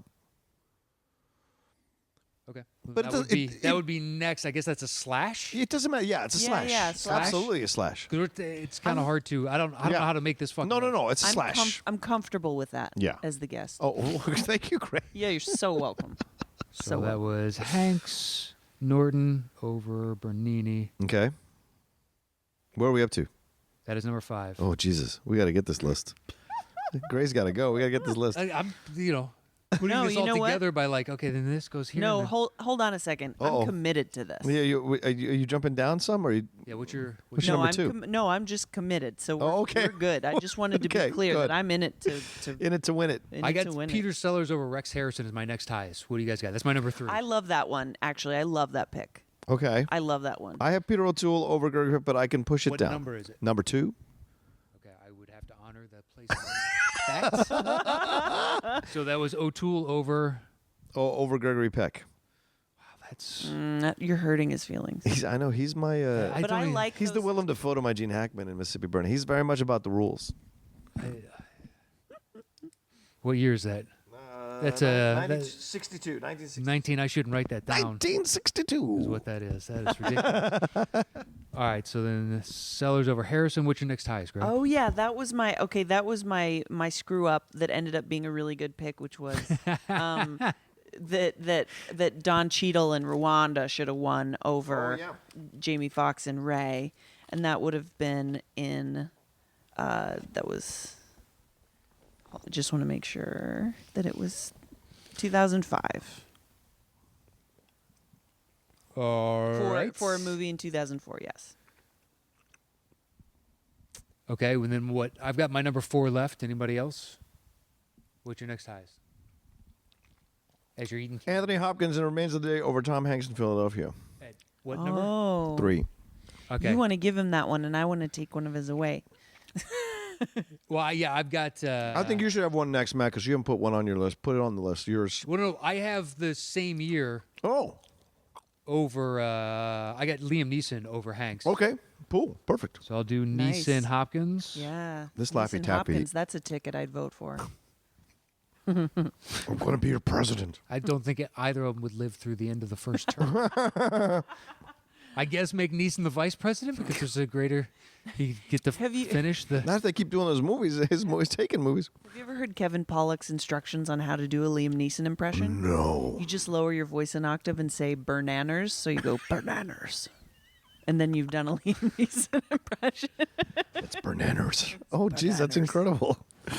All right, where are we at to? We're at number 10. Oh, we've made it to the end of the Whoa. list. So you guys need to duke it out, but I'm gonna throw a wrench in your Lawrence of Arabia battle and say Gene Kelly Singing in the Rain over Gary Cooper of High Noon. I don't know which. What number like- is that for you? Well, for me, that's my 4 that I'm going to bat for, Okay. and so No, because my number 4 is Daniel Day-Lewis and Gang. I like her a choice better. Okay, my 4 is Crow over Spacey. boy, But I in might be the American. only one in here that doesn't like American Beauty. Yeah. I don't have an issue with it, but now I want to go back and rewatch it because plastic bags floating Well, around. I hope you and- don't have any loaded guns in the Weights. house. I think that is the natural outcome of a viewer of watching that pretentious pile of shit. Whoa. Yikes. Yikes. That movie sucks. Can we defer to our guest? Let her have that slot? Yes, we can. Okay. What was the Oh. choice again? Gene Kelly and Singing in the Rain Kelly over over Gary Cooper for High Noon. Yeah, I get it. And- Iconic. the year, please. Yeah, I get it. Was I think it's 1952. I think. yeah. Hold on a second. I'm gonna have to look it up because I got so mad I didn't write it down. I wrote down 1952 because I trust in John. I think it's a pretty You shouldn't. good bet. I'm a terrible player. And it was. It would have been the year of the movie is 52. Yes. Yeah. So Wow. I know my musicals. There it is. Boom, there's our top 10 list. I can't believe we actually created a list. Yeah, well, Wow. now we got to do our thing. So Yeah. many different picks. Yeah, how are you going to say this? What is the title of this show? I've already said that to myself a couple times. What are we titling this? I'm going to call it Best Actor Snubs. Okay. Yeah. Yeah. But the problem is, it's like the best actor they got nominated, but they should have won snubs. It's not just like a full snub. Like, That's what you're doing. I don't know how you do that. The top 10 best actors that were nominated and should have won. Yeah. Well, we're going to do the top 10 best actor snubs. There it is. Beautiful. At number 10. Kelly over Cooper, 1952. At number 9. Neeson and/or Hopkins over Hanks, 1993. At number 8. Cheadle over Fox, 2009. I think I wrote down. At number 7. Sellers over Harrison, 1964. At number 6. O'Toole over Peck, 1962. I No, don't. you're not allowed to do that. You're not allowed to comment with your I'm voice. Just saying, I was not commenting with my voice. Please. I was reading that as it was written on the paper. That's how it's written. Actor. I can There's pick a up cues. specific inflection in the written word, and I read phonetically. Yeah, clearly. I don't like the way you wrote it then. Well, that's how I was raised. At number 5, I think. Hanks or Norton over Bernini, 1999. Fuck you, Roberto. At number 4. Williams over Hopkins, 1991. At number 3. Rourke over Penn, 2008. At number 2. Washington over Pacino, 1992. And our number 1 top 10 best actor snub is. Al Pacino over Art Carney, 1974. Wow. There it is. Hoo-ha. Oh. Beautiful. There it is. Thank you. Beautiful. Thank you. Give me an Oscar. Hoo-ha. Oh God, that's all it takes apparently. How's your skin, son? Oh, that's all it was. I know, right? It's an enjoyable movie, but the more you watch it, you're just like, man, you don't deserve that Oscar. God damn it. I Not love for you to that. pieces, not for that. Another For 7 other things. Yeah. another and we're sitting here at this great table and I'm looking at a Hollywood Reporter that has Andy Serkis's face on the cover and I can't wait Yeah. until the day that we're talking about how much he deserves his actor win for basically anything he does. I would say Caesar. Yeah. That would be my choice. I He's would great love as that. He is Caesar. awesome. I think that time is going to look back and realize like how underrated Andy Serkis is in the awards circuit world and how Yeah. underappreciated. I like to be one of the people that appreciate him. So it feels good. Matt, you're gonna get to enjoy him in Black Panther when you go see it. Oh yeah. He's But yeah, I mean, we've seen that character incredible. once before. He's incredible in the Can't movie. wait. Good Can't God. He's, Yeah, He looks so- like he's in the gym too. This was like a million times more entertaining than watching the ceremony is going to be. Thank you so much. for Thank having you. me. No problem. Thank you, Gray. Yeah, we thank appreciate you so the much time. for coming on. Yeah. God, awesome. This is solid work we've done. I feel like emotionally exhausted. Yes. Just so you know, the Smithsonian has already texted me and asked for copies of this show. I hope that you were like, new phone, who this? Please, you don't think they can just call up the NSA and be like, hey, what's NOS number? They'd figure it out, and they'd be able to put it in my phone, program it from their side. 212. Smithsonian answer. Like, well, that's probably answer that. My bad. Guys, I got to take this. Gray, thank you so much for taking the time to awesome. be on the show with us. You know, it's always great when we have these great guests who like know so much about movies, so we can enjoy ourselves with our guests talking about these films. And some of the choices you make were fucking great. So Yeah. Thank you. it's awesome. What a great viewing list I have now as well. So thank you. Oh, guys. right on, right on. Where can people find you? I'm all over social media, and it's just at Gray Drake, and my name is Grae. There are no Y's in my name because Y's are bullshit. And Y's they're the actor that we're not even recognizing. That's right. They lost, and we don't give a shit. That's right. Y's suck. Snubbed correctly. Gray Drake. Drake. Yeah, you like the rapper because obviously we're I related. would love the irony if it was Drayke. Yeah, right. Well, there's a Y there.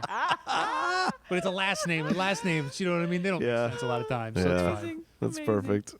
perfect. Yeah. So we're gonna say goodbye to you right now. Yeah. We have something else for the fans. Yeah. After this to tack on at the Yeah. end. There's business. Business A little to bit of hand- business, to handle. But we've Can't wait. held you away from your family for long enough. Yes. So thank Thanks, you so guys. much for Thanks, coming on. Greg. It was absolutely fantastic to have you as a guest. Thank you. Happy Oscars. Thank you. You too. You too. Well, that was great, Drake. So much again. So much thanks to her again for stopping by. She was awesome. She's a busy lady. Yeah. And so for her to come on the show, You can see why she works. Yeah. You know what I mean? Hanging out with her, you're like, Very funny. she's fun. Yeah. She's fun. She's got a great energy and personality to her. I was very fortunate to become her friend on the Jumanji junket, and we've just become very fast friends. And so she was on Outlaw Nation. She's on this show. She's on a Friday night. She's willing to take the time to come over and do it, and it means so much to me that I have a great friend like that in this business. So, anyway, Matt.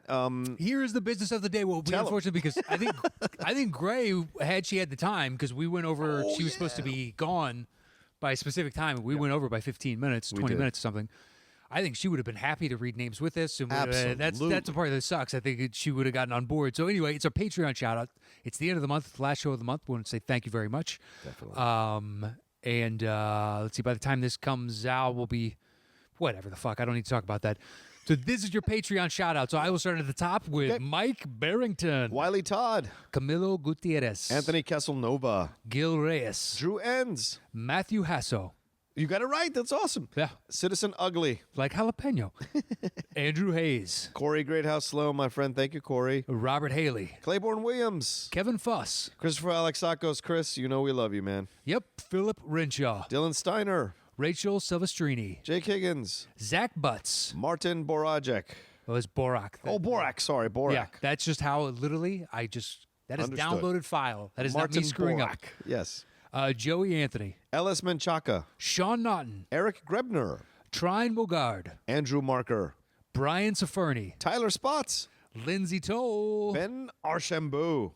Nice. Thank you. Brett Yo, Matthew Picardat. Deborah Torres, Hey, Deborah. Joey Peter.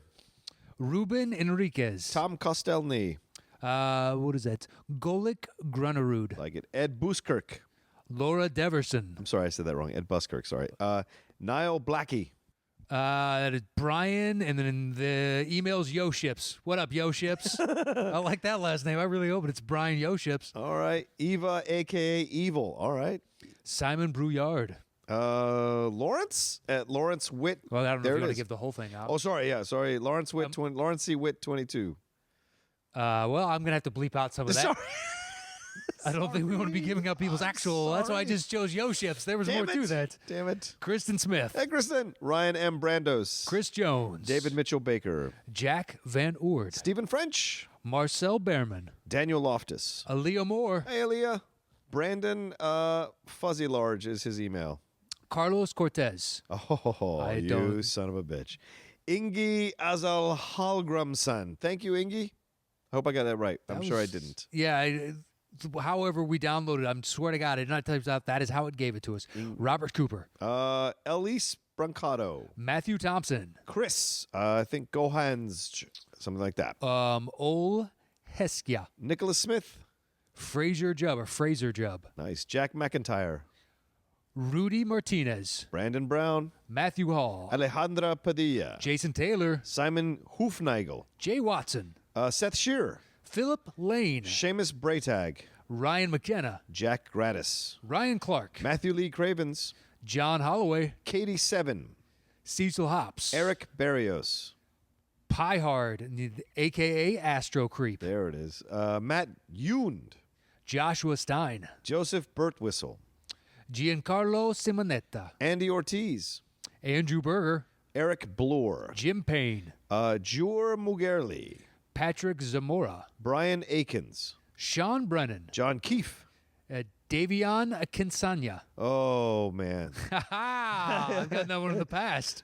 Thuzanth Suntharalingam. That was pretty awesome. Connecticut there, yeah. Darth Easy, Nice. Tim Koskuba. Jacob Pullen, Jeff Saliba.